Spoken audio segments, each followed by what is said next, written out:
సత్సంగం సత్సంగానికి అందరికీ స్వాగతం.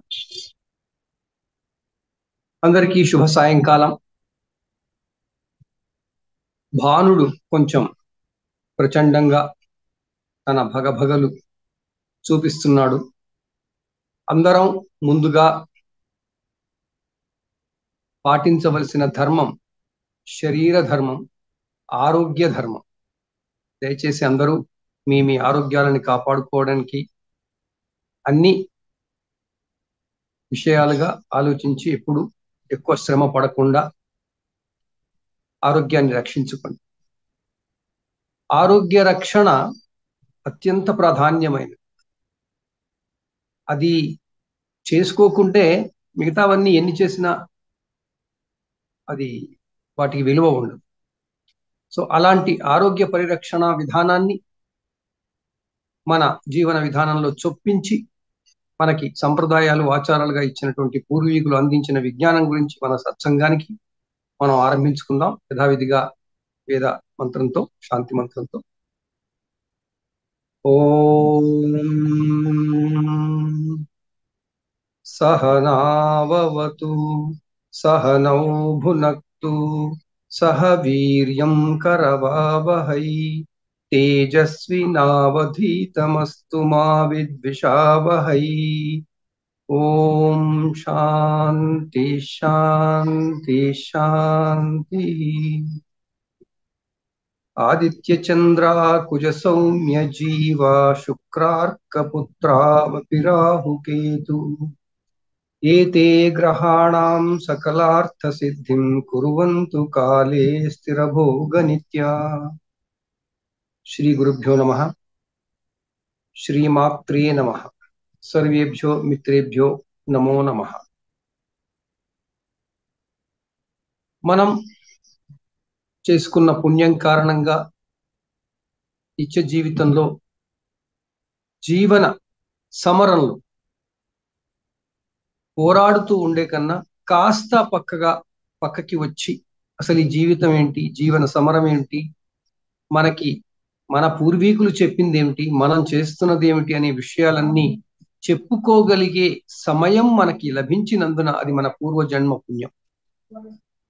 ఆ క్రమంలో మన హిందూ మిత్ర వారు ఎంతో ఉత్సుకతతో మనందరికీ ఈ విజ్ఞానాన్ని అందించాలని ఈ సత్సంగ నిర్వహణ చేస్తున్నారు. దీని ప్రయోజనం మనం పూర్తిగా పొందాలి. ఆ క్రమంలో మనం ఈరోజు ఆశ్రమ ధర్మాలు అనేటువంటి విషయ ఇతివృత్తం మీద 2వ సంచిక ఈ వారం కొంచెం ముచ్చటించుకుందాం. యథావిధిగా మనకి ఒక గంట, సుమారు గంట సత్సంగ ప్రసంగం అయిన తర్వాత మనం ఆ విషయంగా మళ్ళీ కాస్త సందేహాలు, సమాధానాలు, సమీక్షలు చేసుకుందాం. మనం జీవన విధానంలో చాలా మౌలికమైనటువంటి విషయాల దగ్గరికి వెళ్ళి అవి నేర్చుకుని అవి తెలుసుకునే ప్రయత్నం చేస్తుంది. ఈ కాలంలో అంటే ఈ 2024వ సంవత్సరంలో ఉన్నవారందరికీ తమ తమ జీవితాలు తమ తమ స్థాయిలలో ఎలా ఉంటున్నాయి అంటే ఒక లెవెల్లో ఆరంభం అవుతున్నాయి. ఒక ప్లాట్ఫామ్ దగ్గర మనం ఆరంభం చేసుకుంటాం. అది పూర్వీకులు మనకు అందించినటువంటి విజ్ఞానం ఆధారంగా, మనం పుట్టినప్పుడు మన తల్లిదండ్రులు మనకు అందించినటువంటి ఆ విజ్ఞానంతో, అది చెప్పిన దాంతో, విన్న దాంతో మనం ఒక స్థాయి నుంచి మనం జీవించడం మొదలు పెడతాం. మనకి ఎవరో ఒకరు చెప్పకుండా మనం ఏది చేయలేం, ఆరంభించలేం. మనందరికీ జ్ఞాపకం ఉండి ఉంటుంది, పాతకాలం దూరదర్శన్ మాత్రమే ఉన్న సమయంలో మొగిలి అనే ఒక సీరియల్ వచ్చేది. ఆ మొగిలి సీరియల్లో ఒక బాలుడు అరణ్యంలో ఎలాగోలా అక్కడ పడిపోతాడు చిన్నతనంలో. ఆ తర్వాత జంతువుల మధ్య ఆ అడవిలోనే పెరుగుతాడు. అతనికి భాష రాదు. ఆ సీరియల్లో మనం ఎన్నో చూస్తుంటాం, కొన్ని చూసిన వాళ్ళు చూసుంటారు. లేదా అలాంటిదే మనకి ఈ ఆధునిక కాలంలో మనకి వచ్చినటువంటి ఇంకొక కామిక్స్ లో టార్జాన్ అని ఒకటి ఉండేది. దాని తర్వాత నేను అనుకుంటాను చిరంజీవి గారు నటించిన ఒక మృగరాజో ఏదో ఒక సినిమా కూడా ఉంది. ఇవన్నీ నేను ఎందుకు మీకు స్మరణకి తెస్తున్నాను అంటే, ఆ కాలం నుంచి ప్రయత్నం చేస్తే కానీ ఈ కాలంలో మనం ఉండే విజ్ఞానం మనకి లభించింది. ఎంతో పూర్వకాలం మానవ పరిణామ క్రమంలో మానవుడు పరిణామం చెందుతూ సైమల్టేనియస్ గా విజ్ఞానాన్ని సాధించాడు. ఆ సాధించిన విజ్ఞానం కేవలం తెలుసుకుని ఆహా అని ప్రకృతిని చూసి ఆశ్చర్యపోతూ ఉండడం కన్నా, తన జీవనానికి ఎన్ని దశలలో ఉంచుకుంటామని, ఎన్ని దశలలో గమనిస్తాం. ఇది మనమేం తయారు చేయలేదు, మనమేం సిస్టమ్ చేయలేదు.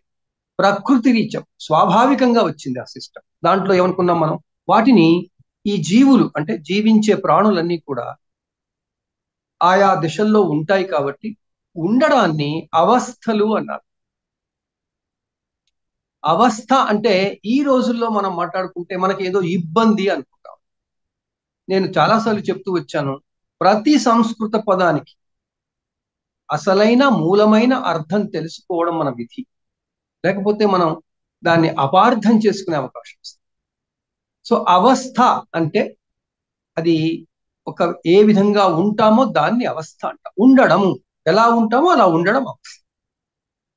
ఎలా ఉండాలో అలా ఉండకుండా ఇబ్బంది పడుతూ ఉంటే అది ఒక అవస్థ. ఆ అవస్థని మనం ఈ రోజుల్లో అవస్థలుగా చెప్పుకుంటాం. అవస్థ పడుతున్నాడు అంట. కానీ ఈ అవస్థ పడుతున్నాడు అనేది సంకుచితంగా అర్థం చేసుకుంటున్నాం. సార్వత్రికంగా అవస్థ అని సంస్కృత భాషలోకి వెళ్ళినప్పుడు అది ఒక ఉండే విధానం, ఉండే స్థితిని అవస్థ. ఆ అవస్థలు మన వాళ్ళు ఏం చెప్పారు, మనం గత సత్సంగంలో అనుకున్నాం. శైశవ, బాల్య, కౌమార, యవన, వార్ధక్యము అని. ఇవి కాలం గడుస్తున్న కొద్దీ ఒక ప్రాణి జీవించి ఉంటే ఈ ఈ అవస్థల నుంచి రావాల్సిందే, ఈ దశలు ఉండవలసిందే. అయితే వీటికి పరిమితి ఏదైనా ఉందంటే పరిమితులు ఏం లేవు. ఆ ప్రాణి ఆ శరీరానికి తగ్గట్టుగా అవస్థలు. ఇప్పుడు మనకి తెలిసి మన జంతువులు, పెంపుడు జంతువులు చాలా ఉన్న వాటిల్లో ఒక శునకం అంటాం, కుక్కలు అంటాం. కుక్కలకి వార్ధక్యం ఎప్పుడు వస్తుందండి మనకు తెలుసు. దాని బాల్యము, దాని కౌమారము, దాని యవ్వనము, దాని వార్ధక్యము మొత్తానికి 30 సంవత్సరాల కన్నా ఎక్కువ ఉండదు. ఆ విధంగా అన్ని ప్రాణులకు ఈ అవస్థలు ఉన్నా మనం ఎక్కువగా మాట్లాడుకోవాల్సింది, మనం ఎక్కువగా మాట్లాడుకునేది మన అవస్థల గురించి, మానవులకి ఉన్నటువంటి అవస్థలు. ఆ అవస్థల్లో మనం కొన్ని ఆ రోజు మనం చెప్పుకున్నాం. శైశవం, బాల్యం, కౌమారం, యవ్వనం, వార్ధక్యం. ఇవి ఎవరు ఆపినా ఆగని అవస్థలు. ఆ క్రమం, ముందు వార్ధక్యం వచ్చిన తర్వాత శైశవం కూడా రాదు. ఏది ఎలా రావాలో అలాగే వస్తుంది. అలా వచ్చేటువంటి అవస్థల్ని గమనించి మన ఋషులు ఆనాటి సాంఘిక శాస్త్రవేత్తలు సంఘ జీవనం మొదలైన తర్వాత, పరిణామ క్రమంలో సంఘ జీవనం మొదలైన తర్వాత ఈ ఈ రకంగా ఆలోచించి అందరి కొరకు మనకు పొందుతున్న విజ్ఞానాన్ని ఎలా పంపిణీ చేయాలి, ఎలా అందరికీ అందించాలి అన్న దృక్పథంతో మన ఋషులు మనకి ఈ శాస్త్ర జ్ఞానం ఇచ్చారు. ఆ శాస్త్ర జ్ఞానం అసలు మనకి ఈ విజ్ఞానం అనే దానికి మూల వనరులేంటి, విజ్ఞానం అనేది అసలు ఎక్కడి నుంచి వచ్చింది, ఎలా వచ్చింది, వచ్చింది ఎన్ని రకాలుగా వచ్చింది, దాని హైరార్కీ అంటాం, దాని క్రమం ఏంటి అనేటువంటిదంతా చాలా క్లుప్తంగా చెప్పే ఉద్దేశంతో మీకు కొంచెం సేపటి క్రితమే చిన్న ఒక ప్రజెంటేషన్ పెట్టాను. అది PDF పెట్టాను. దయచేసి హిందూ మిత్ర గ్రూప్ లో సభ్యులు, వాట్సాప్ గ్రూప్ లో సభ్యులందరూ కూడా దాన్ని చూసుకోవచ్చు, చదువుకోవచ్చు, తర్వాత నెమ్మదిగా చదువుకోవచ్చు. సో దాంట్లో ఏమిటి ముఖ్యం అంటే, అసలు ఈ విజ్ఞానం అనేది ముందు అందుకోవడం ఎలా అందుకున్నాడు మానవుడు? ప్రతి జీవికి ఉండే స్వాభావికమైన గుణం ఏంటి అంటే అబ్జర్వేషన్, పరిశీలన ఎందుకు చేస్తాం? జీవించడంలో భాగంగా జీవించడం సౌకర్యవంతంగా ఉండడం కోసం అబ్జర్వేషన్ చేస్తాం. చుట్టూ ఉన్న వాతావరణాన్ని, చుట్టూ ఉన్న పరిస్థితుల్ని, ప్రకృతిని పరిశీలించడం సహజం. అది ప్రతి జీవికి ధర్మమే, ప్రతి జీవికి సహజమే. ఆ పరిశీలనలో మనకి ఏమవుతుందంటే, పరిశీలిస్తుంటే ఒక ఇన్ఫర్మేషన్ వస్తుంది మనకి, మన మెదడుకి. ఎవరు పరిశీలిస్తున్న ఇదంతా ఎవరిది వారికేనండి, సంఘ జీవనం కాదు. సో ఎవరికి వారే, ఏ ప్రాణికి ఆ ప్రాణికే ఎదురుగుండా ఉన్న ప్రకృతిలో ఉన్న విషయాలు తనకి అవగతం అవుతాయి. అవగతమైన విషయాలని మళ్ళీ మళ్ళీ తీసుకుంటే అది సమాచారం అవుతుంది. ఆ సమాచారాన్ని ఆయా ప్రాణుల యొక్క మేధస్సు దాన్ని తీసుకుని సమీకరించుకుంటుంది. సమాచారం సమీకరించబడుతుంది. సమీకరించబడిన సమాచారం అంటే కన్సాలిడేట్ చేయబడుతుంది. ఆ సమీకరించబడిన సమాచారము మళ్ళీ తర్కానికి గురి అవుతుంది. తార్కికంగా ఆలోచనల్లో వస్తుంది. ఆ తార్కికంగా వచ్చినప్పుడు, ఓహో ఇది జరుగుతుంటే ఇలా అవుతుంది, నాకు ఇలా అవుతుంది అన్న దృక్పథంతో దాన్ని తార్కికం చేసి, ఆ తర్వాత తర్కాన్ని దానికి జోడించిన తర్వాత దాన్ని వాడుకుని చేసుకునేడానికి కొరకు పొందినటువంటి ఆ పరిశీలన సారాంశమే మనకి విజ్ఞానం అవుతుంది. ఇది ఆరిజిన్స్ ఆఫ్ నాలెడ్జ్.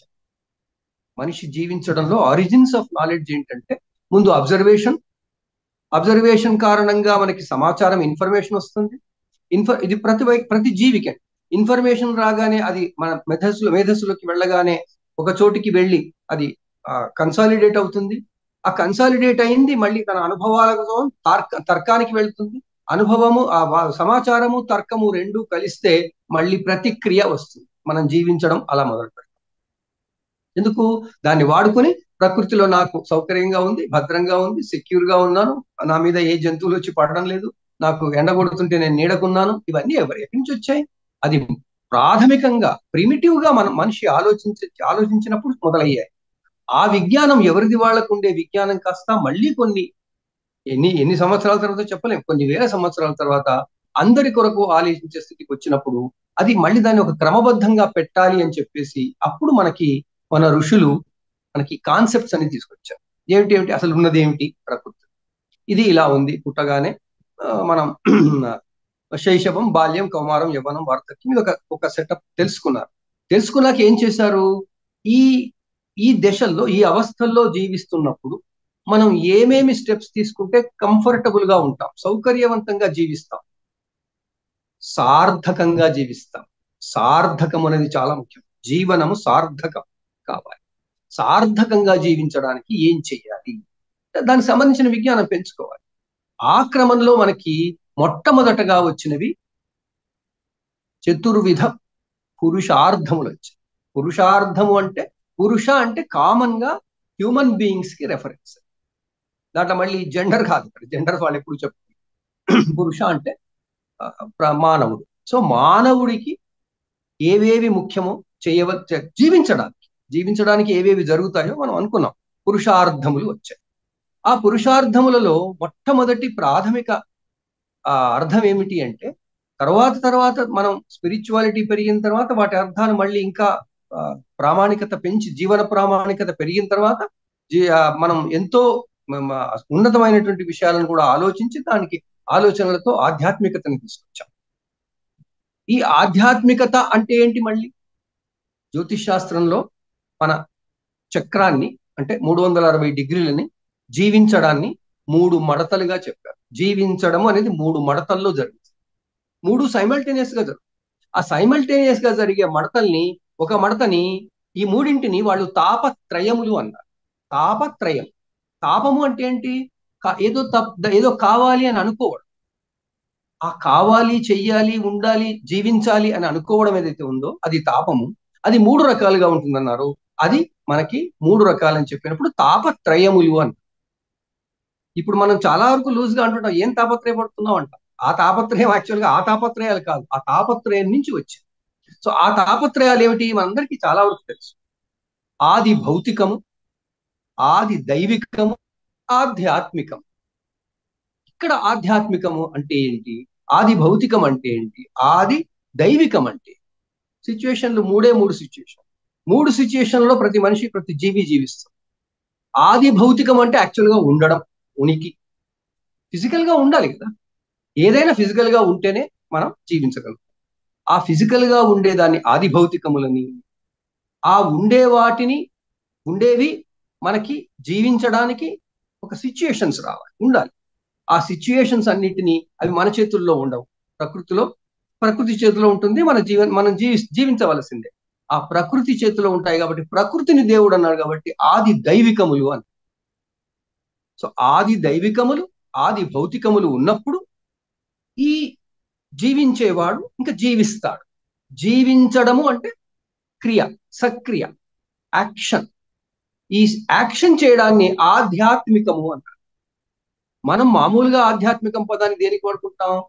ఈ జీవించే క్రమంలో సమున్నతమైనటువంటి ఆలోచనలు పొందడం కొరకు ఆధ్యాత్మికత అంటాం. దాన్ని ఈ రోజుల్లో మనం ఇంగ్లీష్ ట్రాన్స్లేషన్ లో స్పిరిచువాలిటీ అంటాం. ఆధ్యాత్మికత అంటే the living being in action. Basic గా the living being in action is ఆధ్యాత్మికత. ద లివింగ్ బీయింగ్ దేర్ అనేది ఆది భౌతికం. ఆ ఆది భౌతికము ఆధ్యాత్మికత మధ్యలో మనం situations of in the life అనేది ఆది భౌతికాలయ్యాయి. ఈ మూడు మడతలు కలిస్తేనే జీవితం. ఈ మూడు మడతల్లో జరిగేది 360 డిగ్రీలు, ఒక్కొక్కటి 120 డిగ్రీలుగా ఉంటుందని, ఆ 120 డిగ్రీల్లో మళ్ళీ ప్రతి దాంట్లోనూ కావలసింది పురుషార్థములని, ధర్మ అర్థ కామ మోక్షములని, ఆ విధంగా 4 3 12 భావాలు తీసుకొచ్చారు మనకి. సో సెగ్మెంట్స్ ఇవి. ఈ సెగ్మెంట్స్ లో వాళ్ళు చెప్తున్నప్పుడు ఏం చెప్పారు?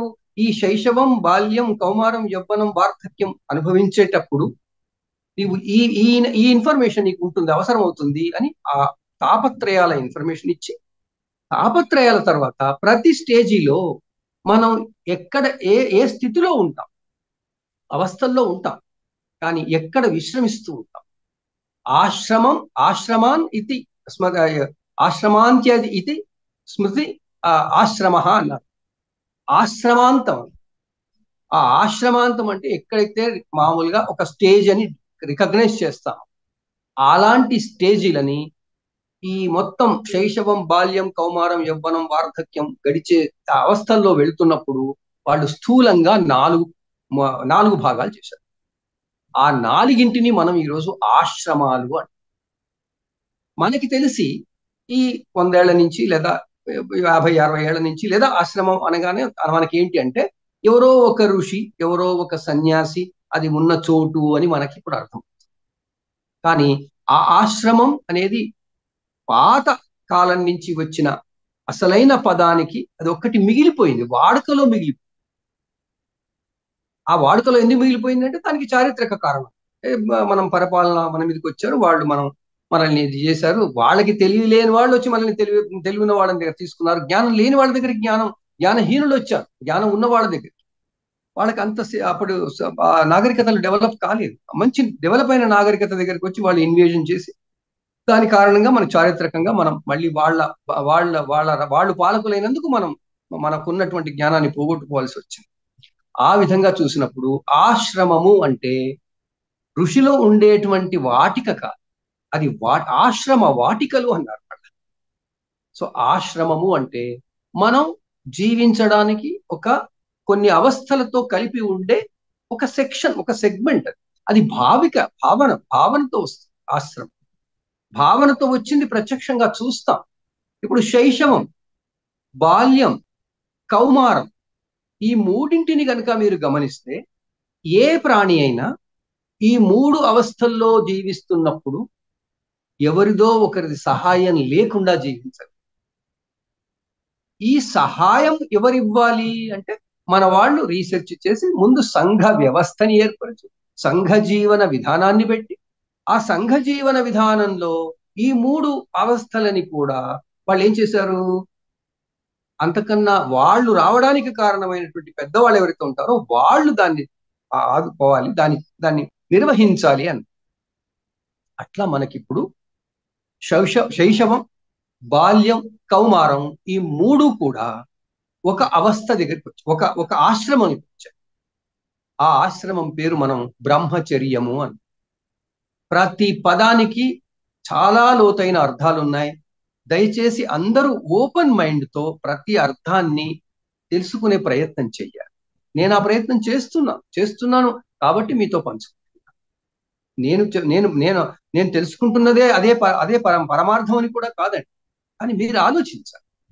ఎందుకంటే నేను ఈ చేసే సత్సంగ ప్రసంగం అంతా కూడా మీకు ఈ విషయాల మీద మౌలికమైన ఆలోచనలను ప్రేరేపించాలి. ఆలోచనలకు ప్రేరణ ఓహో ఇది మన విధానమా, జీవించే విధానమా అని తెలిసి రావాలి. దాన్ని మనం తెలుసుకున్నట్టయితే మన శాస్త్రి గారు చెప్పినట్టు మనం ఇప్పుడు మన జీవనం గుణాత్మకంగా అంటే క్వాలిటేటివ్ గా అత్యంత ఉన్నతమైనటువంటి ప్రమాణంగా చేసుకోగలుగుతాం. క్వాలిటీ ఆఫ్ లైఫ్ అంటాం చాలా సింపుల్ గా. క్వాలిటీ ఆఫ్ లైఫ్ అంటే క్వాలిటీ ఆఫ్ లైఫ్ కి ఎన్ని అర్థాలు ఉంటాయి.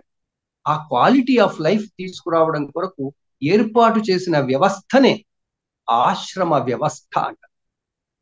ఆ ఆశ్రమ వ్యవస్థలో మొదటి ఆశ్రమం బ్రహ్మచర్యం, రెండవ ఆశ్రమం గృహస్థాశ్రమం, మూడవ ఆశ్రమం వానప్రస్థం, నాలుగవ ఆశ్రమం సన్యాసం.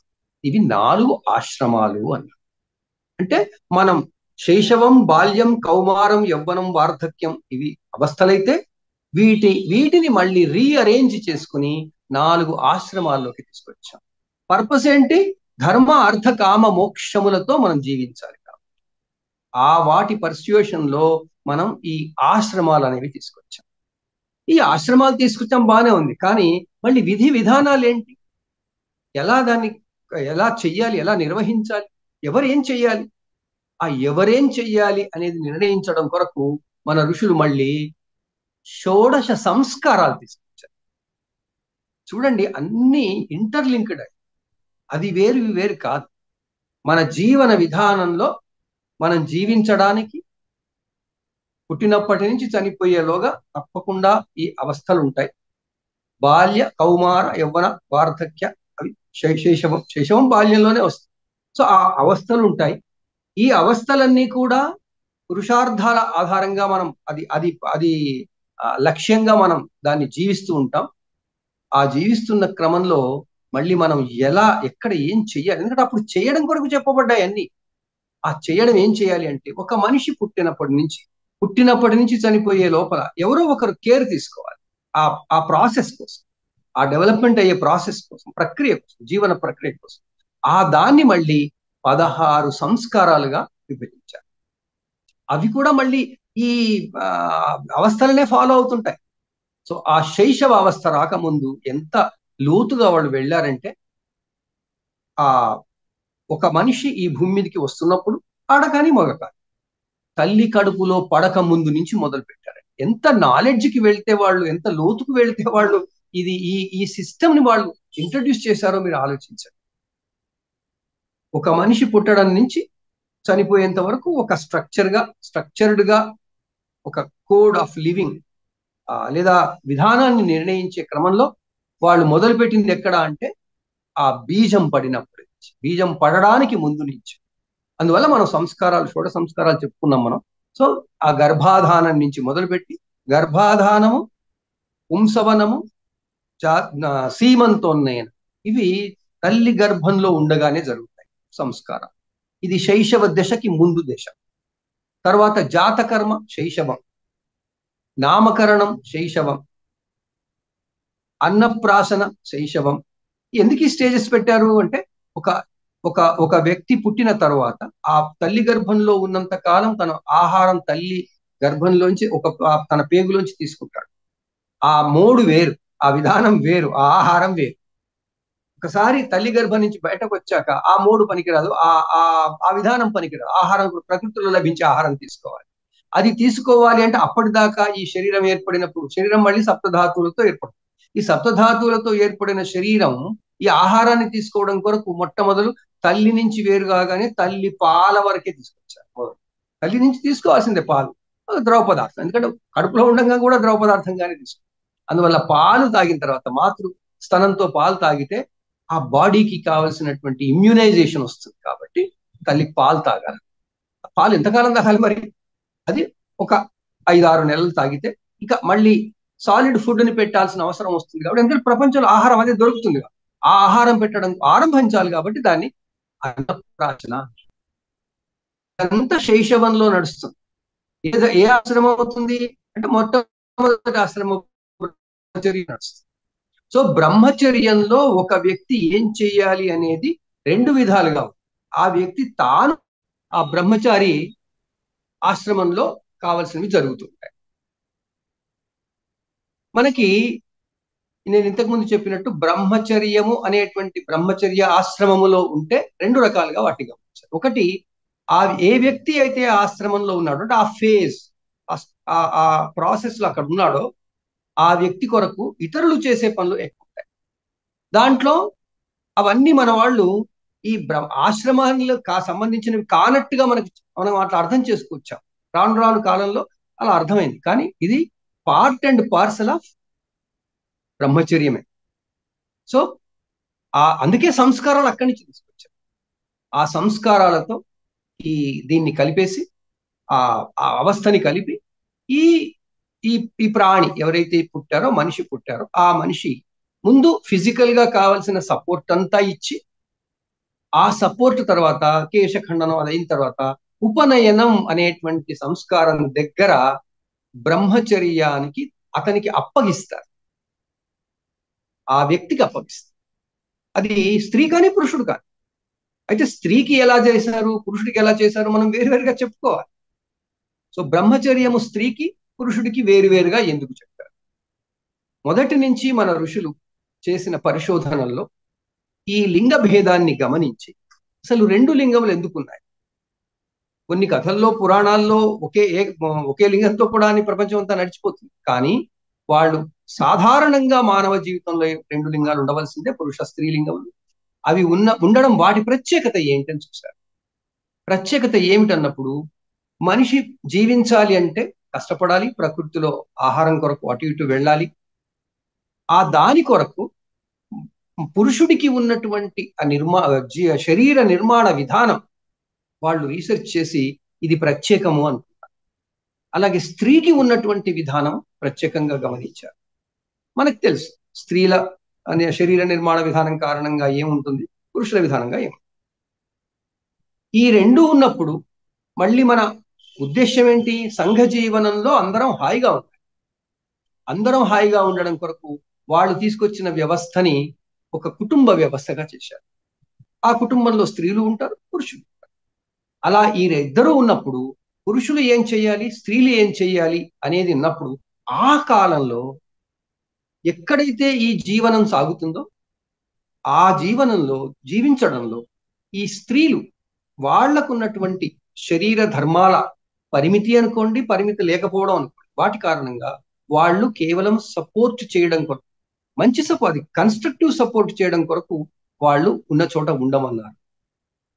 పురుషులు మాత్రం బయటికి వెళ్ళి మిగతా వాతావరణానికి, మిగతా ప్రదేశాలకు వెళ్ళి ఏమైనా ఫిజికల్ గా వచ్చేటువంటి సమస్యలను ఎదుర్కొని, సంఘటనలు ఎదుర్కొని వాటికి నిలబడి మళ్ళీ ఇంటికి చేరుకోవడం చేశారు. సో ఆ విధంగా సమాజంలో సంఘ విధానం వచ్చినప్పుడు స్త్రీలు ఏం చేయాలి, పురుషులు ఏం చేయాలి అని మళ్ళీ ఎవరు చెప్పాలి. ఆ చెప్పింది మొట్టమొదటి యుగంలో, కృత యుగంలో మనకి మనువు చెప్పాడు. నేను మొన్న మీతో చెప్పాను, కృతయుగంలో ఉన్నటువంటి సంఘ జీవనానికి నాంది పలికినటువంటి ఆ కాలంలో ఎవరు ఉండాలి అని చెప్పింది మనువు. ఆ మనువు అప్పుడు చెప్తే అది అప్పటి కాలానికి, ఈ కాలానికి కాదు నిజానికి. కానీ ఆ కాలానికి చెప్పిన ఆ బేసిస్ ఎక్కడ మారలేదండి. ఇవాళ దాని రూపం మారింది. ఆ రూపం మారిపోయి ఈ రోజులో మనం వేరుగా అనుకో, కానీ బేసిక్ గా జీవించాలంటే మనుషులు పనిచేయాల్సిందే, ఆహార సంపాదన కోసం కష్టపడాల్సిందే. ఆ కష్టపడేది స్త్రీలా పురుషులా ఎవరో ఒకరు తప్పదు. ఆ కాలంలో పురుషులకి చెప్పారు, స్త్రీలని ఇలా ఉంది. ఇంకా సైంటిఫిక్ గా చాలా ఉంటుంది దాంట్లో, స్త్రీ పురుషుల తేడా ఎందుకు వచ్చింది అనేది, అది మనం తర్వాత ఎప్పుడైనా చెప్పుకుందాం. సో ఆ విధంగా స్త్రీ పురుషులు వేరుగా చేసి, స్త్రీ ధర్మాలు వేరు, పురుష ధర్మాలు వేరు, జీవించడం. అలా స్త్రీ పురుష ధర్మాలని వాళ్ళు మనకి చెప్పి బోధించి, స్త్రీలు ఏం చేయాలి, పురుషులు ఏం చేయాలి. ఆ కాలంలో ఏం చేయాలండి? ఆహారం కోసం వెళ్ళాలి, రావాలి. తర్వాత చుట్టూ వాతావరణాన్ని బాగా చూసుకోవాలి, మంచిగా ఉండేట్టు చూసుకోవాలి, పాడు చేయకూడదు, ప్రకృతితో సమన్వయంగా ఉండాలి. ఆ కారణంగా అప్పుడు చేసే పనులు ఏంటంటే యజ్ఞాలు, యాగాలు మాత్రమే చేసేవారు. సో యజ్ఞయాగాలు చేసేవాళ్ళు కాబట్టి ఈ స్త్రీలు యజ్ఞయాగాదులలో పురుషులకు సహకరించాలి అని చెప్పచ్చు. ఇలా ఈ రోజులో ఉన్నటువంటి విషయం కాకుండా ఆ రోజుల్లో అది ఎలా ఉంటుంది అన్న దాని మీద మనం ధ్యాస ఎక్కువ పెట్టి ఆ దృక్కోణంతో గనక మనం మనధర్మ శాస్త్రాన్ని చదివినట్టయితే ఆ కాలంలో అలా ఉండవలసిన అవసరం ఏర్పడింది. అప్పుడే సంఘ జీవనం బాగుండింది. ఆ విధంగా చెబుతున్నప్పుడు ఆ కాలంలో మనుధర్మ శాస్త్రం నడిచింది అన్నారు. అప్లికబుల్ అని. అది మనుధర్మ శాస్త్రంలోనే తర్వాత రాసిన వాడు. దాని తర్వాత త్రేతాయుగంలో గౌతమ స్మృతి, ముందు మనుస్మృతి, తర్వాత గౌతమ స్మృతి, తర్వాత ద్వాపర యుగంలో శంఖకాల స్మృతి అనేది ఉంది, శంఖుడు అనేది ఉంది. తర్వాత కలియుగంలో పరాశర స్మృతి అన్నారు. అంటే మనకి గైడింగ్ మాన్యువల్స్ ఏవి ఈ యుగంలో అంటే పరాశర స్మృతి. సో పరాశర స్మృతిలో కానీ, అంతకుముందు శంఖకారుడి స్మృతిలో కానీ, లేదా ఆ పైన గౌతమ స్మృతిలో కానీ, ఆ పైన మనుస్మృతిలో కానీ ఏమిటి డీల్ చేశారు అంటే ఇదే స్త్రీ పురుషులు సంఘ జీవనం ఎలా దేశకాల మానములను బట్టి మార్చుకోండి అని కూడా చెప్పారు. ఎవరేం చెప్పినా బేసిక్ స్ట్రక్చర్ మారలేదు. ఆ కారణంగా ఆనాటి నుంచి ఈనాటి వరకు మనం అబ్జర్వ్ చేసే అవస్థలు మారలేదు. శైశవం, బాల్యం, కౌమారం, యవ్వనం, వార్ధక్యం మారలేదు. ఇవి జీవించడానికి కావలసిన పురుషార్థాలు మారలేదు. పురుషార్థాలు అంటే కేవలం ఆ పరిజ్ఞానమే కాదు, ఆ మొత్తం సెక్షన్ అంతా అవే. మనం అందరం ఇప్పుడు ధర్మంగా జీవిస్తున్నాము, అర్థం కోసం జీవిస్తున్నాము, కామన్ కోరికలు అవసరాలు తీర్చుకోవడానికి జీవిస్తున్నాము, మోక్ష సాధన అంటే అన్ని కంప్లీట్ చేసుకోవడం కొరకు, ఇవన్నీ చేయడం కొరకు చేస్తున్నాము. ఇదంతా ఈ రకంగా చెప్పుకుంటున్నాం. కానీ ఈ 4 ప్రక్రియలు లేకపోతే జీవితం లేదు. ఈ 4 ప్రక్రియలతో జీవించడంలో అవస్థలు వస్తాయి. ఆ అవస్థలు వచ్చినప్పుడు వాటిని సరిగ్గా తీసుకుని మనం జీవనం సార్థకం చేసుకోవడం కొరకు సంస్కారాలు తీసుకొచ్చారు. ఆ సంస్కారాలు సంఘ జీవన విధానానికి మొట్టమొదటి గైడింగ్ ప్రిన్సిపల్స్ అని. ఆ గైడింగ్ ప్రిన్సిపల్స్ సంస్కారాలు తీసుకోవాలి, చెయ్యాలి. ప్రతి వాళ్ళు చేయడం ధర్మం అన్న. అందుకనే చూడండి, ఈ ధర్మాలన్నింటికీ మళ్ళీ ఎవరు సెంటర్ పాయింట్ అంటే గృహస్థుడు అయ్యాడు. ఎందుకంటే గృహస్థుని స్టేజ్లోనే ఇవన్నీ చేయగలిగేది, చూడగలిగేది వీలవుతుంది. ఆ విధంగా గృహస్థ ఆశ్రమంలోని విధులు చాలా విస్తృతంగా ఉంటాయి, ఎన్నో రకాలుగా ఉంటాయి. సో ఆ విధంగా మనం ఆశ్రమాల గురించి చెప్పుకోవాలి అంటే ఇప్పుడు మన బ్రహ్మచర్యంలో ఏం చేస్తారు? వాళ్ళు ఏం చేశారు? జీవించాలి అంటే ముందు మన చుట్టూ ఉన్నటువంటి ప్రకృతి, మనం ఎక్కడున్నామో అక్కడ మనం ఎందుకు జీవించాలి, ఇక ముందంతా కూడా ఎలా జీవించాలి అన్న విషయాలన్నీ తెలియడం కొరకు విజ్ఞానాన్ని పెంచుకోవాలి. సో బ్రహ్మము అంటే వేద భాషలో విజ్ఞానము. ఈ విజ్ఞానము పెంచుకోవాలి కాబట్టి విజ్ఞానాన్ని పెంచుకోవడమే పనిగా పెట్టుకున్న ఆ వ్యక్తిని బ్రహ్మచారి. అది బ్రహ్మచర్య ఆశ్రమం. ఎందుకు? ఆ టైంలోనే ఎక్కువ నాలెడ్జ్ తీసుకోవాలి, ఇది బేస్ తీసుకోవాలి, రూట్ నాలెడ్జ్లు తీసుకోవాలి. అంతేగాని ఆసారి తీసుకున్నాక ఇంకా తర్వాత ఏం చేయాలని వీలేదు. అప్డేటింగ్ తర్వాత చేయాల్సిందే, ప్రతి ఆశ్రమంలో చేయాల్సిందే. ఆ విధంగా నాలెడ్జ్ అక్విజిషన్ అంటాం. విజ్ఞానాన్ని సంపాదించుకోవడము అనేది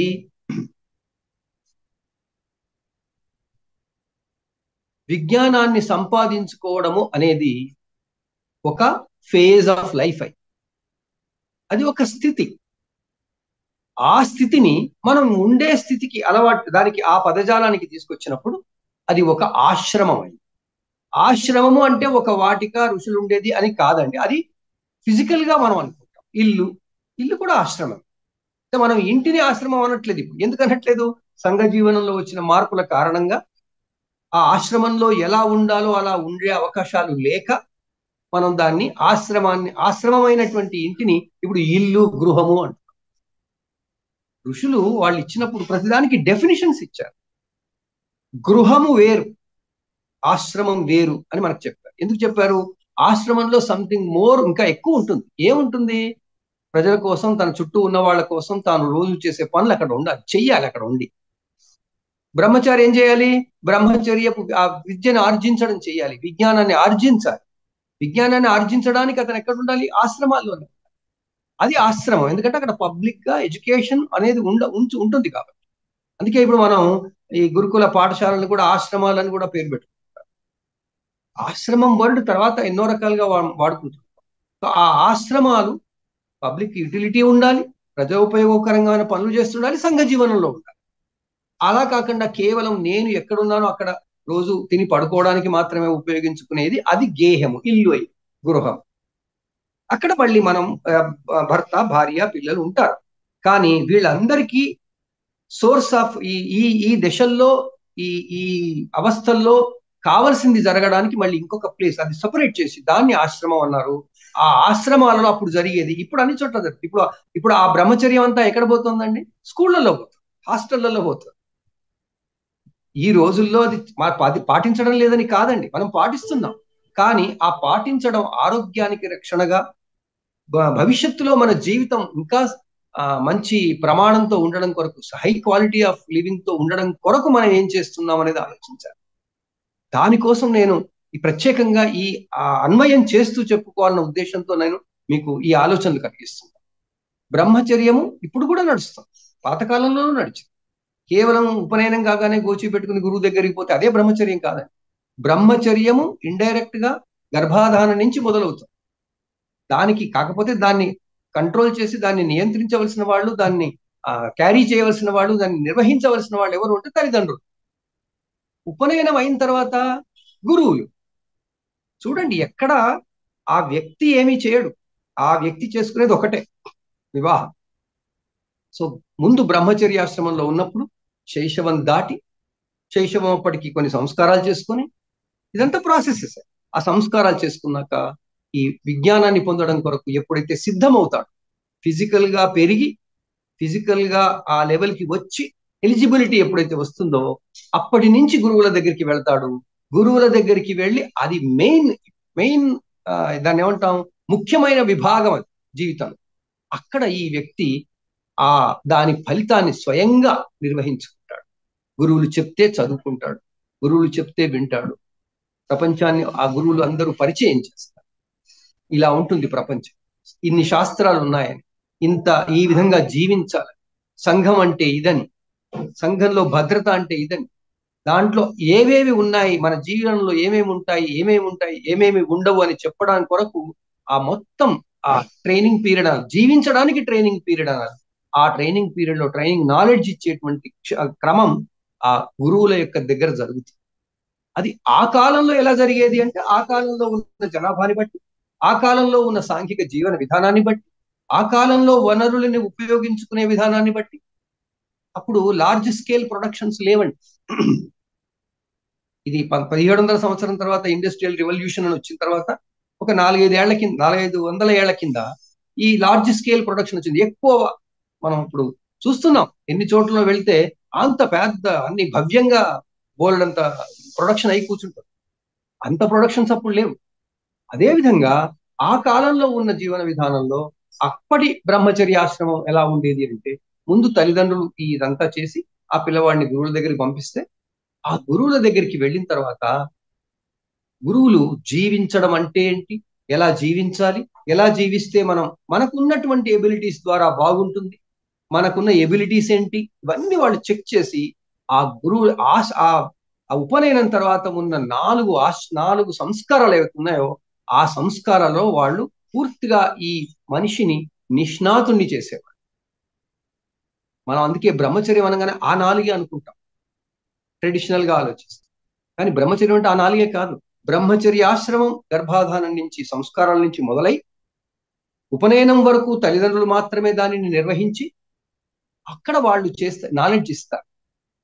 ఆ నాలెడ్జ్ ఇస్తున్నప్పుడు ఆ బ్రహ్మచారి అంటే నాలెడ్జ్ పొందేవాడు పుట్టినప్పటి నుంచి పరిశీలన చేస్తుందండి. ప్రతి జీవి చేస్తుంది. పుట్టినప్పటి నుండి ప్రకృతి, తన చుట్టూ ఉన్న ప్రకృతిని పరిశీలిస్తూ జ్ఞానాన్ని పొందడం ఆ జీవి చేస్తూనే ఉంటుంది. అది బ్రహ్మచర్యమే.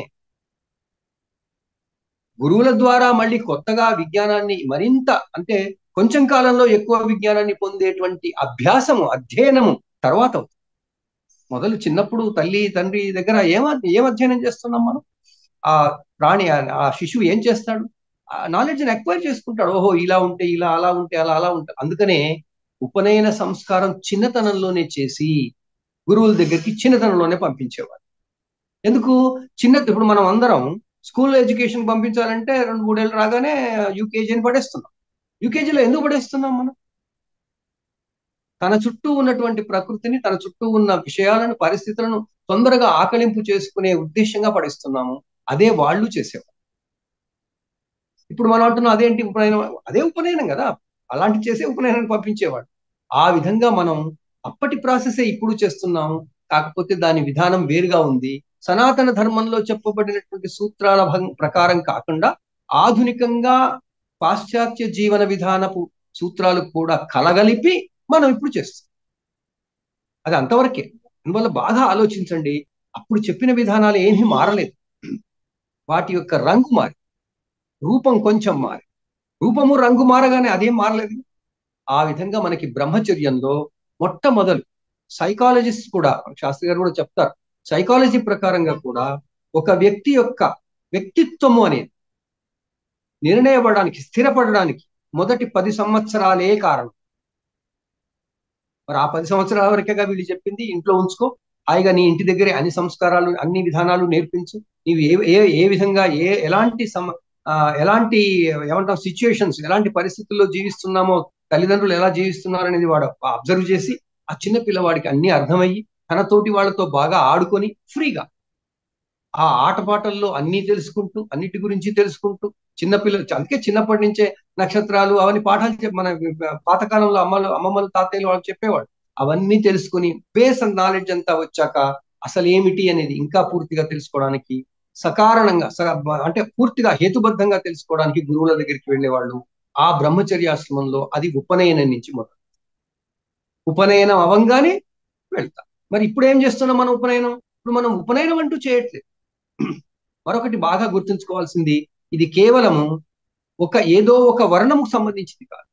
మళ్ళీ వర్ణము అంటే ఏమిటి, వర్ణములు ఎలా వచ్చాయి, ఇదంతా గురుకులంలో గురువులు చెప్తారు. అప్పటిదాకా ఈ బాలుడికి లేదా ఈ బాల్యంలో ఉన్నవాడికి వర్ణానికి సంబంధించి ఏ సిచ్యుయేషన్ లో ఉంటాడో ఆ సిచ్యుయేషన్ లో జీవిస్తాడంతే. ఏ వర్ణపు వర్గంలో ఉంటాడో ఆ వర్ణపు విధానమే ఉంటాడు. అక్కడికి వెళ్ళిన తర్వాత అన్ని వర్ణాల వివరాలు తెలుస్తాయి. ఆ విధంగా గురు ఆశ్రమానికి లేదా గురు కులానికి, గురు కులము అంటే గురు సమూహం, గురు కులానికి వెళ్ళినప్పుడు లేదా స్కూల్కి వెళ్ళినప్పుడు, ఆ స్కూల్లో కూడా కూల్ ఉందండి, అదేంటో అది రీసెర్చ్ చేస్తే కానీ తెలుస్తుంది. స్కూల్లో కూడా కూల్ ఉంది. ఆ స్కూల్లోకి వెళ్ళినప్పుడు ఆ స్కూల్లో ఎలా జీవిస్తాడో అని టీచర్స్ చెప్తున్నప్పుడు వాళ్ళు అది అధ్యయనం చేసుకుంటూ ఇంకా ముందుకెళ్తారు. ఇది బ్రహ్మచర్యంలో ఫస్ట్ ఫేజ్, సెకండ్ ఫేజ్ అనుకుంటే, ఫస్ట్ ఫేజ్ లోనేమో పుట్టగానే తల్లిదండ్రులు అందరూ సంస్కారాలు, గర్భాధానం నుంచి ఉపనయనం వరకు చేసే సంస్కారాలు ఒక ఎత్తైతే, ఉపనయనం కాగానే తర్వాత ఉండే 4 సంస్కారాలు, ఓల్డ్ నేమ్స్ ఉన్నాయి, ప్రాజాపత్యము, వైశ్వానరము, అగ్నౌధానము, తర్వాత వేదవ్రతం, అవి అప్పటి పేర్లండి, టెక్నికల్ వర్డ్స్. ఇప్పుడు ఏమనుకోవాలి, నేను మీకు షోడశ సంస్కారాలు ఇచ్చిన పెట్టాను దాంట్లో pre schooling, schooling, upper primary school, graduation, university level education ఇలా అనుకోవాలి. అవన్నీ అయిన తర్వాత స్నాతకం మనకు తెలుసు. బ్రహ్మచర్యంలో స్నాతకం ఏంటి అంటే, టోటల్ గా బ్రహ్మచర్య ఆశ్రమంలో అత్యంత దాన్ని ఏమంటాం పరాకాష్ఠ, బ్రహ్మచర్యాశ్రమంలో మాక్సిమం లెవెల్కి వెళ్ళినప్పుడు స్నాతకం అవుతుంది. అంటే అప్పటికి అంత నాలెడ్జ్ అంతా అక్వైర్ చేసుకుంటాడు. ఈ ప్రపంచం అంటే ఏమిటి, ఈ ప్రపంచంలో భౌగోళిక విజ్ఞానం ఏమిటి, దాన్ని ఏమంటాం అంతరిక్ష విజ్ఞానం ఏమిటి, తన చుట్టూ ఉన్న పరిస్థితి, పదార్థ విజ్ఞానం ఏంటి, మెటీరియల్ సంబంధించిన విజ్ఞానం ఏంటి, ఇవన్నీ తెలుసుకుని అప్పుడు మనిషికి వాళ్ళు ఏం చెప్పారు, ఈ ఆశ్రమం కాగానే ఏం చేయాలి, ఈ ఆశ్రమం దాకా నీవు వచ్చావు కాబట్టి మళ్ళీ ఇక ముందు నుంచి ఇలాంటి ఆశ్రమానికి వచ్చే వాళ్ళందరి కొరకు నువ్వు ఏదో ఒకటి చెయ్యాలి, దానిని గృహస్థాశ్రమం. మనం గృహస్థాశ్రమం గురించి కూడా సపరేట్ ఎపిసోడ్ చెప్పుకుందాం. మనం ఈ రోజు బ్రహ్మచర్యాన్ని ఇంట్రడ్యూస్ చేసుకుంటాం, వీలైతే మొత్తం కంప్లీట్ చేస్తాం, లేకపోతే బ్రహ్మచర్యానికి సంబంధించింది కొంత మళ్ళీ ఆపుకుంటాం. సో ఇదంతా నేను ఎందుకు ఇంత వివరంగా చెప్పడానికి ప్రయత్నిస్తున్నాను అంటే, ఈ కాన్సెప్ట్స్ వెనకాల రూపు చెందిన లేదా పరిణామం చెందినటువంటి జీవన విధానాన్ని వివిధ కాలాలలో మనం గుర్తుపెట్టుకోవాలి. అవి అలా ఉన్నాయంటే ఈ కాలంలో అలాగే ఉండాలి అనుకోవడం చాలా తప్పు. అవి ఈ కాలంలో ఉన్నాయి, నడుస్తున్నాయి, వాటిని మనం రిఫైన్ చేయాలి. నేను మొన్న మనకు శాస్త్రి గారు చెప్పారు, మనం దూరం అవుతున్నట్టు అనిపిస్తుంది. ఆ దూరం ఎందుకు అవుతున్నాము అంటే, మనం ఆచరించే విధానంలో, పాటించే విధానంలో ఏ సూత్రాలైతే ఋషులు చెప్పారో అవి తప్పక పాటిస్తున్నాం. ఎందుకంటే ఋషులు చెప్పింది కేవలం మన కోసం కాదండి, ప్రపంచానికి అందరికీ, మానవ జాతికి చెప్పారు వాళ్ళు. ఆ నాగరికతలు వృద్ధి చెందినప్పుడు ఇవన్నీ జరిగాయి. అప్పటి నాగరికతల్లోనే జరిగాయి. ఆ విధంగా మనకి ఋషులు చెప్పింది మనం ఈ దేశకాల మానాలను బట్టి మార్చుకుంటూ వచ్చినప్పుడు మనం పూర్తిగా కొన్ని మరిచిపోయాం, లుప్తమయ్యాయి విధానాలు. అందువల్ల ఈ రోజు ప్రామాణికంగా లేదా క్వాలిటేటివ్ గా జీవితం ఉండాలి అంటే మళ్ళీ మనం పాత వాటిని కొంచెం గమనించి అవి ఏమైనా మనం వాడుకుంటే బాగుంటుంది కదా అన్న ఉద్దేశంతో తీసుకురావాలి. ఆ క్రమంలో మనం వీటి గురించి చెప్పుకోవాల్సిన అవసరం వచ్చింది. నేను అలా అనుకుని నేను మీ ఈ సత్సంగంలో మీతో నాకున్న ఆలోచనలు పంచుకుంటున్నాను. సో ఈ విధంగా బ్రహ్మచర్యము రెండు ఫేజెస్ అయితే, ఒక ఫేజ్ లో తల్లిదండ్రులు వాళ్ళు చూసుకుంటారు, రెండవ ఫేజ్ లో గురువులు చూసుకుంటారు. ఈ గురువులు చూసుకుంటున్నప్పుడు తాను ఏం చెయ్యాలి, తల్లిదండ్రులు చూసుకుంటున్నప్పుడు తాను ఏం చెయ్యాలి, అవి విధి విధానాలు బ్రహ్మచర్యంలో ఉంటాయి. ఒక బ్రహ్మచారి ఏం చేయాలి, తల్లిదండ్రులు చెప్పాలి మొదలు. తల్లిదండ్రులు అంటే గార్డియన్స్ అందరూ వస్తారు. సో తల్లిదండ్రులు చెప్పాలి అంటే మొట్టమొదటి చెప్పే వ్యక్తి ఎవరు, తల్లి చెప్తుంది. ఎందుకంటే శిశువు తల్లి కడుపులో నుంచి బయటకి రాగానే తల్లి దగ్గరే ఉంటాడు, తల్లితో పాటే అంటుకుని ఉంటాడు. అందుకే తల్లి ఎత్తుకుంటుంది. తన తన కడుపులో మోసినప్పటి నుంచి తల్లి కేవలం కడుపులో మోయడం కాదు, తర్వాత కూడా మోస్తుంది. 1-2 ఏళ్ళు వచ్చే వరకు ఎంత సంరక్షణ చేస్తుంది. ఈ సంరక్షణ చేసే భారం స్త్రీకి మాత్రమే సాధ్యం. అందువల్ల స్త్రీకి మళ్ళీ ప్రాముఖ్యత ఇచ్చారు, అది తల్లే చెయ్యాలి. సో ఆ విధంగా తల్లి బ్రహ్మచర్యాశ్రమంలో ఉన్న జీవికి, ప్రాణికి, ఒక వ్యక్తికి ముందు చెప్పడం మొదలు పెడుతుంది. ఏమిటి ప్రపంచాన్ని పరిచయం చేస్తుంది. తల్లి వైపు చూసుకుంటూ, తల్లి ముఖాన్ని చూసుకుంటూ ప్రపంచాన్ని చూడడం ఆరంభిస్తాడు శిశువు. ఆ శైశవంలో తల్లి జాగ్రత్తగా అన్నీ చూసుకుంటూ అన్నీ నేర్పిస్తుంది. ఎలా ఉండాలి, ఎలా చెయ్యాలి. ఈ నేర్చుకోవడం అనేది తనకి తెలియదు, అసలు శిశువుకే తెలియదు, కానీ తల్లి నేర్పిస్తుంది. సో బ్రహ్మచర్యాశ్రమంలో తల్లి డ్యూటీ ఏంటి అంటే అన్ని సరిగ్గా చెప్పడం, చెయ్యమని చెప్పడం. ఇది సహజంగా చేస్తుంది. దీనికి మనకు ఒక కాన్సెప్ట్ ఉండి చెప్తుందనే విధ విధానమే లేదు. తల్లి అంటే ఇలా ఉంటుందని మనం ఎన్నో చదువుకుంటున్నాం, ఏదో చేస్తున్నాం. ఆ చేసుకునేది ఎలా వచ్చిందంటే ఇలా తల్లి అలా చేస్తున్నారు. ఆ తల్లి చేసిన తర్వాత నెక్స్ట్ ఎంటర్ అయ్యేది తండ్రి ఎంటర్ అవుతుంది. తండ్రి బయటికి తీసుకెళ్లి అన్ని చూసుకొస్తుంటాడు. తల్లి ఇంట్లో తన చుట్టూ పరిసరాల్లో చేస్తుంది. తండ్రి కాస్త ముందుకు తీసుకెళ్తాడు. ఇలా తండ్రి కాస్త ముందుకు తీసుకెళ్ళినప్పుడు ఈ ఈ ప్రాణికి ఏమవుతుంది, ఈ వ్యక్తికి ఏమవుతుంది, వ్యక్తి అంటే ముందు ముందు ఒకే వ్యక్తిని గమనించినప్పుడు ఆ వ్యక్తి ఏం చేస్తాడు, ప్రపంచాన్ని ఇంకెక్కువగా చూస్తాడు, ఎక్కువ ఎక్కువ కోణాలతో చూస్తాడు. ఓహో, సమాజంలో ఎలా జీవిస్తాడు. సామాజిక జీవన విధానాన్ని మనకి ఇంట్రడ్యూస్ చేసేది తండ్రి అండి. ఆలోచించండి. లేకపోతే ఆ మొగిలిలాగా ఉంటాం మనం. ఏమీ తెలియదు, ఏం చేయాలో తెలియదు, వేటితో మాట్లాడతామో తెలియదు. ఆ విధంగా మనకి ఈ మన విధానంలో తల్లి తండ్రి మొదలొచ్చారు.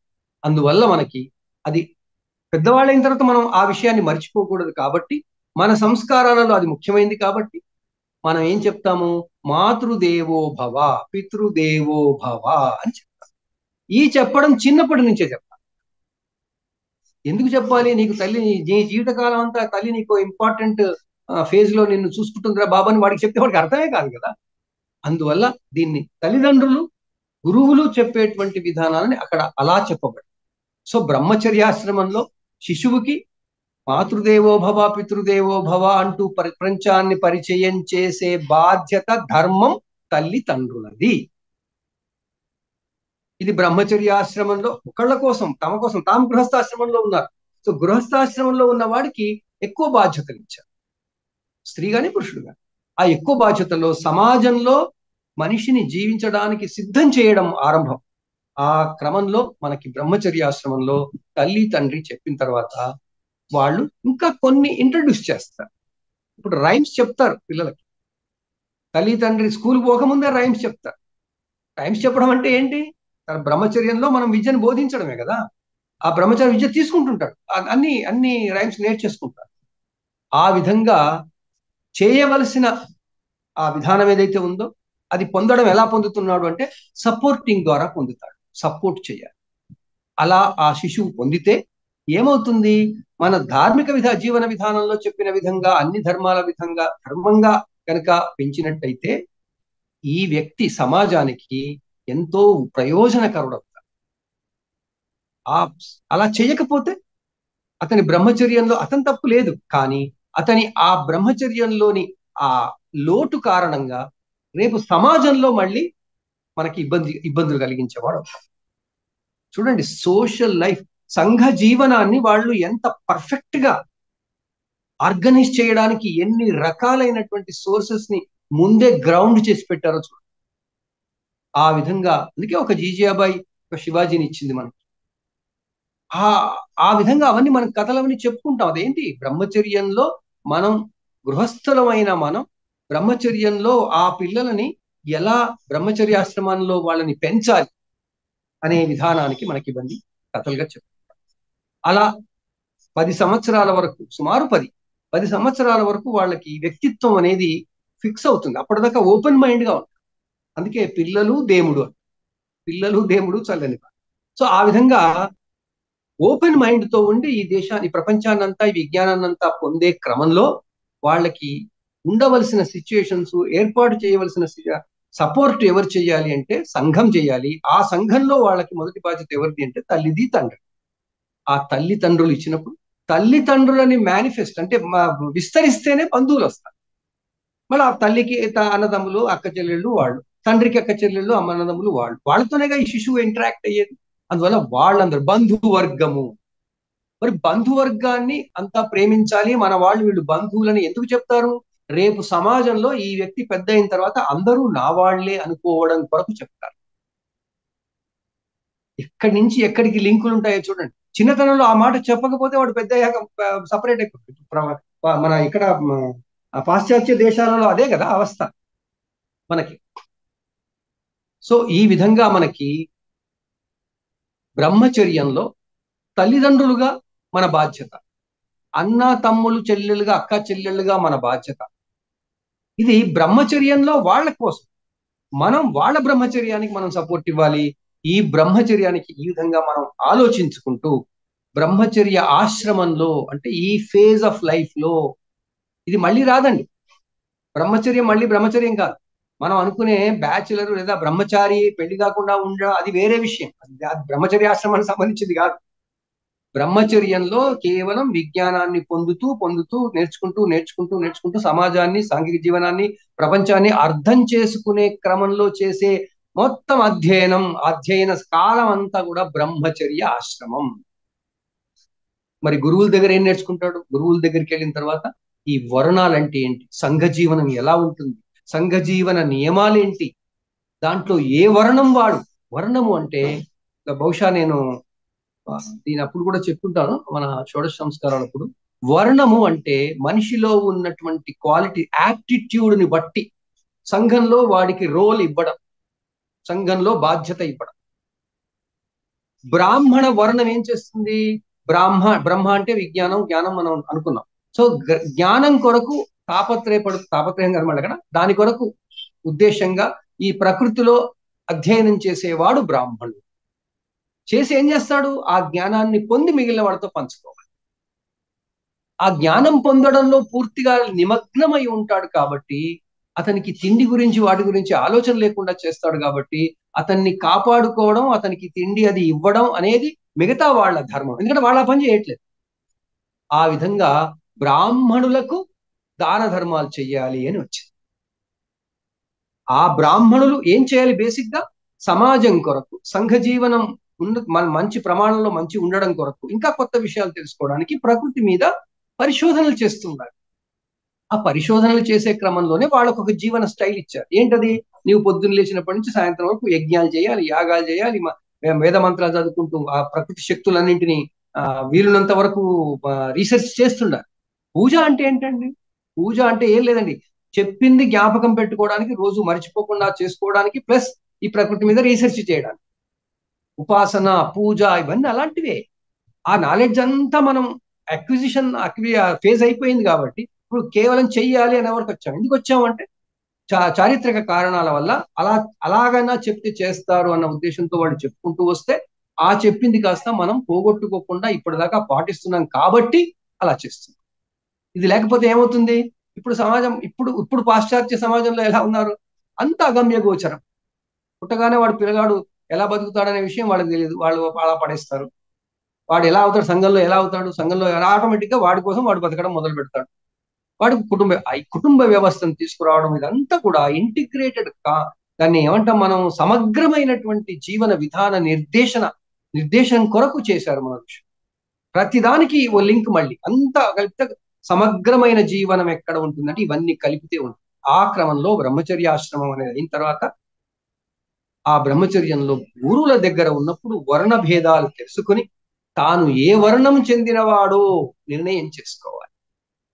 ఇప్పుడు మనం ఆప్టిట్యూడ్ టెస్ట్లను పెట్టేసి విద్యార్థులకి నీకు ఏ స్ట్రీమ్ బాగుంటుంది అని అంటుంటాం. అప్పుడు కేవలం 4 ఉండే. ఒకటి, ఏది ఏమైనా నేను కష్టించి పనిచేసి అందరి కోసం ఉపయోగపడతాను, ప్రొడక్షన్ చేస్తాను, అది శూద్రుడు. ఈ శూద్రుడు ప్రొడ్యూస్ చేసింది నేను అందరికీ వెళ్ళి అందిస్తాను, అందరితో పాటు నేను మలుగుతాను, అందరి దగ్గరికి వెళ్ళి ఎలా అందించాలో అలా అందిస్తాను, అది వైశ్యుడు. స్థూలంగా చెప్తుంది.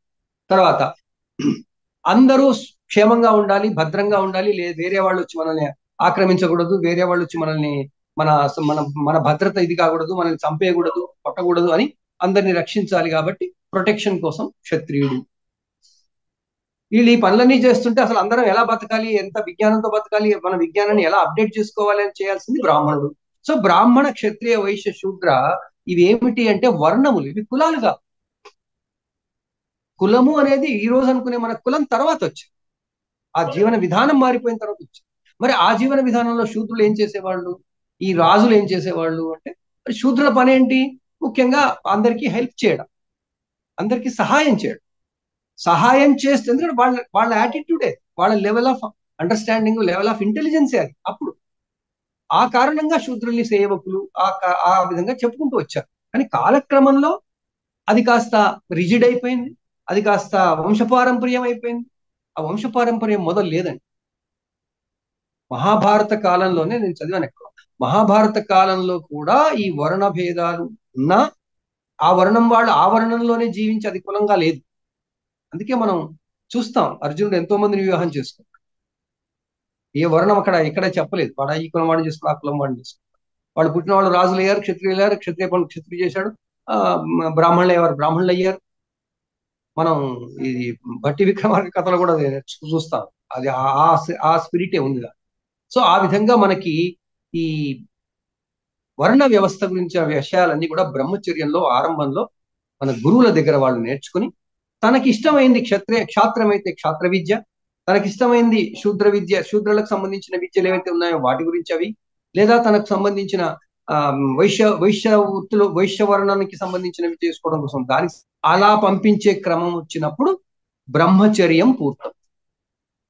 బ్రహ్మచర్యం ఎప్పుడు పూర్తవుతుంది, విద్యని పొందడం, విజ్ఞానాన్ని సేకరించడం, అది ప్రాథమిక విజ్ఞానం, సమాజానికి సంబంధించి, ప్రపంచానికి సంబంధించి, ప్రకృతికి సంబంధించి, సామాజిక జీవన విధానానికి సంబంధించిన అన్ని కూడా ఎంత కావాలో అంత ఇన్ఫర్మేషన్ వచ్చింది. అంటే గ్రాడ్యుయేషన్ అంటాం. ఆ గ్రాడ్యుయేట్ అనేది అలా వచ్చింది. ఆ గ్రాడ్యుయేషన్ లెవెల్ వరకు వచ్చి పోస్ట్ గ్రాడ్యుయేషన్ దాంట్లోనే ఉంటుందండి. పోస్ట్ గ్రాడ్యుయేషన్ అంటే మరి ఏం లేదు, దానే కాస్త విస్తారంగా చదవడం, అక్కడి దాకా వచ్చి. అలాగని పట్టా రాగానే మనం చదవడం ఆపేస్తామా? ఆపే ఏం చేస్తాం, దాన్ని అన్వయం చేసుకుంటూ నెక్స్ట్ ఫేజ్ లో సమాజానికి ఉపయోగపడేలా అప్డేట్ చేసుకుంటూ వెళతాం. ఆ అప్డేట్ చేసుకోవడము అనేది గృహస్థాశ్రమంలో మొట్టమొదటి ధర్మం. గృహస్థాశ్రమ ధర్మాల్లో మొట్టమొదటి ఏంది, నీకున్న నాలెడ్జ్ని, బ్రహ్మచర్యం వరకు నేర్చుకున్న నాలెడ్జ్ని నీవు అప్డేట్ చేసుకోవాలి. ఎలా చేసుకుంటావు, అందరినీ కలిసి, ఆ బ్రహ్మచర్యం అయిపోయిన వాళ్ళని కలిసి, ఆ గృహస్థాశ్రమంలో, ఇంకా బ్రహ్మచర్యం అయిపోయిన తర్వాత గృహస్థాశ్రమంలోకి వచ్చిన వాళ్ళు పెద్దవాళ్ళు ఇంకా ఉంటే వాళ్ళ అనుభవాల ద్వారా తెలుసుకోవాలి. మనం ఒకసారి అనుకున్నాం, విద్య విజ్ఞానం అనేది 4 రకాలుగా సోర్సెస్ ఉంటాయి. ఒకటి 25% గురువులు చెప్పింది, 25% మనం చదువుకున్నాం, 25% మన సహాధ్యాయుల దగ్గర చర్చలతో వచ్చింది, ఇంకొక 25% మన అనుభవంతో వచ్చింది. అందువల్ల అనుభవం వచ్చినటువంటి వాళ్ళ దగ్గర నుంచి విద్య పొందడానికి, విజ్ఞానం పొందడానికి గృహస్థాశ్రమంలో మొట్టమొదటి స్టెప్. అందుకే అతిథి అభ్యాగతులని ఆదరించాలి. అతిథులు అంటే ఎవరు, వాళ్ళకి తిండి లేకొచ్చిందని కాదు, మన దగ్గరికి వచ్చారు, వాళ్ళకి విజ్ఞానం ఉంది, బాబు ఏంటి ఏం చేశారు, విజ్ఞానం ఏంటి, మీ జ్ఞానం మాకు ఇవ్వండి అని చెప్పుకోవడం కొరకు వాళ్ళని కాస్త కూర్చోబెట్టి హాయిగా ఇంత అన్నం పెట్టి చేసుకోవడం. ఈ అన్నం పెట్టడం అది ఇవాళ రేపు పెద్ద ప్రాబ్లం అయింది, కానీ ఆ రోజులో ప్రాబ్లం లేదు. ఎందుకంటే అన్నము సంపాదించడము, అన్నం పెట్టుకోవడము అనేది జీవనంలో ప్రాధాన్యం లేదు, ప్రాధాన్యత లేదు. లైఫ్ ఎలా ప్రామాణికంగా ఉంచుకోవాలి, ఎలా క్వాలిటీగా ఉంచుకోవాలి, నేను రేపు పూర్తిగా వార్ధక్యం వచ్చిన తర్వాత నేను ఎలా ఉండాలి, ఆ విషయాల్లో నేను నెక్స్ట్ ఆశ్రమంలో ఎలా ఉండాలి అనే దాని గురించిన జిజ్ఞాసతోనే అన్ని ఆశ్రమాల నుంచి ఒక్కొక్క దాని తర్వాత ఒక దాని తర్వాత వెళ్ళిపోతుంటాం. ఆ అంత ఆ జర్నీలో ఈ అన్నం పెట్టుడు సంపాదించుడు ఇదంతా పెద్దదనుకోలే అప్పుడు. ఇప్పుడు సంపాదన ముఖ్యమే. ఎందుకు మళ్ళీ జీవన విధానాలు మారిపోయాయి, మనం నేర్చుకున్న విధానాలు మారిపోయాయి. ఆ విధంగా మనకి బ్రహ్మచర్య ఆశ్రమంలో మనకి ముఖ్యమైనది ఏమిటి అంటే విజ్ఞానం పొందడం, పొందిన విజ్ఞానాన్ని తర్వాత జీవితంలో అనుభవించడం కొరకు జీవనంలో తర్వాత జీవనంలో అనుభవిస్తూ జీవితం అనుభవిస్తూ సార్థకం చేసుకో జీవితాన్ని సార్థకం చేసుకోవడానికి మొదటి ఆశ్రమం బ్రహ్మచర్య ఆశ్రమం. సో బ్రహ్మచర్య ఆశ్రమం గురించిన ఈ ఈ ఈ ఆలోచన ప్రేరణతో మనం ఈరోజు ఇది ముగించుకొని వచ్చే వారం గృహస్థాశ్రమం, మళ్ళీ బ్రహ్మచర్యాశ్రమం గురించి కొంత చెప్పుకుంటేనే మళ్ళీ గృహస్థాశ్రమంలోకి వెళ్తాం. అప్పుడు మళ్ళీ గృహస్థాశ్రమం చెప్పుకుని గృహస్థాశ్రమం బహుశా మనం ఆ ధర్మసూత్రాలన్నీ ఆ ధర్మాలన్నీ కూడా మనం కనీసం ఒక 2 వారాలు చెప్పుకోవాల్సి వస్తుందేమో, గృహస్థ జీవితం గురించినటువంటి ధర్మాలు. దానికి మళ్ళీ అసలు కాలం ఎలా మారింది, కాలానుగుణంగా ఈ ఆశ్రమ ధర్మాలు ఎలా మారాయి, ఎలా మారుతున్నాయి, ఇవన్నీ మనం చెప్పుకోవాలి. ఎందుకంటే ఈ కాలానికి మనం వీటిని అన్వయించడం ఎందుకు అంటే మన జీవన స్థాయి, మన జీవితం గుణాత్మకంగా ఉన్నతంగా ఉంటుంది. ఫేజ్ ఏమిటి అంటే పుట్టినప్పటి నుంచి అటువైపు పరమపదం లేదా మోక్షం, అది మెయిన్ అండి. నేను ఎన్ని కోట్లు సంపాదించాను, అందుకే చూడండి ఇప్పుడు ఇది చాలా మనకి విచిత్రం అనిపిస్తుంది. అత్యంత సంపన్నులైన వాళ్ళు ఒక్కసారిగా మొత్తం సంపదను సమాజానికి ఇచ్చేసిపోతున్నారు. ఎందుకు ఇస్తున్నారండి? వాడు జీవితం అంతా కష్టపడ్డాడు, 70 ఏళ్ళు 80 ఏళ్ళు పూర్తిగా కష్టపడి సంపాదనే ముఖ్యం అన్నవాడు ఒక్క క్షణాన అన్ని నాకు వద్దుపో అంటున్నాడు. ఎందుకంటే అది మీరు గమనించాలి. ఆ భావనే సమాజం అంతా నిండి ఉండేదండి ఆ కాలం. కృత త్రేతాయుగ ద్వాపర, కృతయుగంలో మనుషులు లేరనుకోండి, త్రేతాయుగం ద్వాపరం కలియుగంలో మొదటి భాగంలో ఉండేవాళ్ళే. అదంతా పోయి ఆ మహాభారత యుద్ధం తర్వాత అనుకోని విచ్ఛిన్నం జరిగి మొత్తం విధ్వంసం అయిపోయి అటు సమాజంలోనూ ఇటు నార్మల్ గా జీవితంలోనూ జీవన విధానంలోనూ కూడా మార్పులు వచ్చాయి, పెను మార్పులు వచ్చి మనం ఈరోజు మళ్ళీ వాటిని చెప్పుకోవాల్సినటువంటి అవసరం వచ్చింది. మనం ఈ క్రమంలో ఈ ఆశ్రమాల గురించి చెప్పుకుంటూ ఆశ్రమాల నేపథ్యం ఏమిటి, అవి ఎందుకు ఆ ఆశ్రమ విధానం వచ్చింది, అది చెప్పుకుంటూ ఈ రోజుల్లో మనం ఎలా చేస్తే బాగుంటుంది అన్నది కూడా దయచేసి ఆలోచించే క్రమం మనం మొదలు పెడదాం. ఆ క్రమంలో మన చిన్న పిల్లలు ఎవరైతే బ్రహ్మచర్య ఆశ్రమంలో ఉన్నారో వాళ్ళు నా మాట వినరు, నేను చెబితే వినరు అన్న స్థితి నుంచి బయట తీసుకురావాలి. ఎందుకు వినట్లేదు మనం ఆలోచిద్దాం. ఆ పరిస్థితి ఈ సమాజంలో ఎందుకు వచ్చింది మనం విచారిద్దాం. ఎందుకు వచ్చింది అసలు దాన్ని చర్చించుకుందాం. అది పోవడానికి ఏమైనా చేయగలమా మొదలు పెడదాం. ఒక్కసారిగా మనం రిమూవ్ చేయలేం.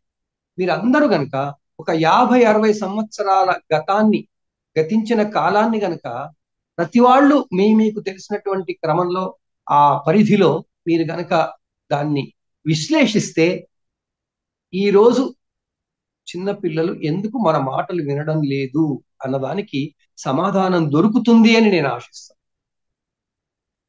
ఇప్పుడు 60-70లో ఉన్న వాళ్ళందరం ఏమంటాం, నా చిన్నతనం నేను అన్ని మాటలు వినేవాడిని. ఇప్పుడైతే ఇప్పటి కాలం పిల్లలు వినరు. ఎందుకు వినరు? మనం అది ఆలోచించాలి.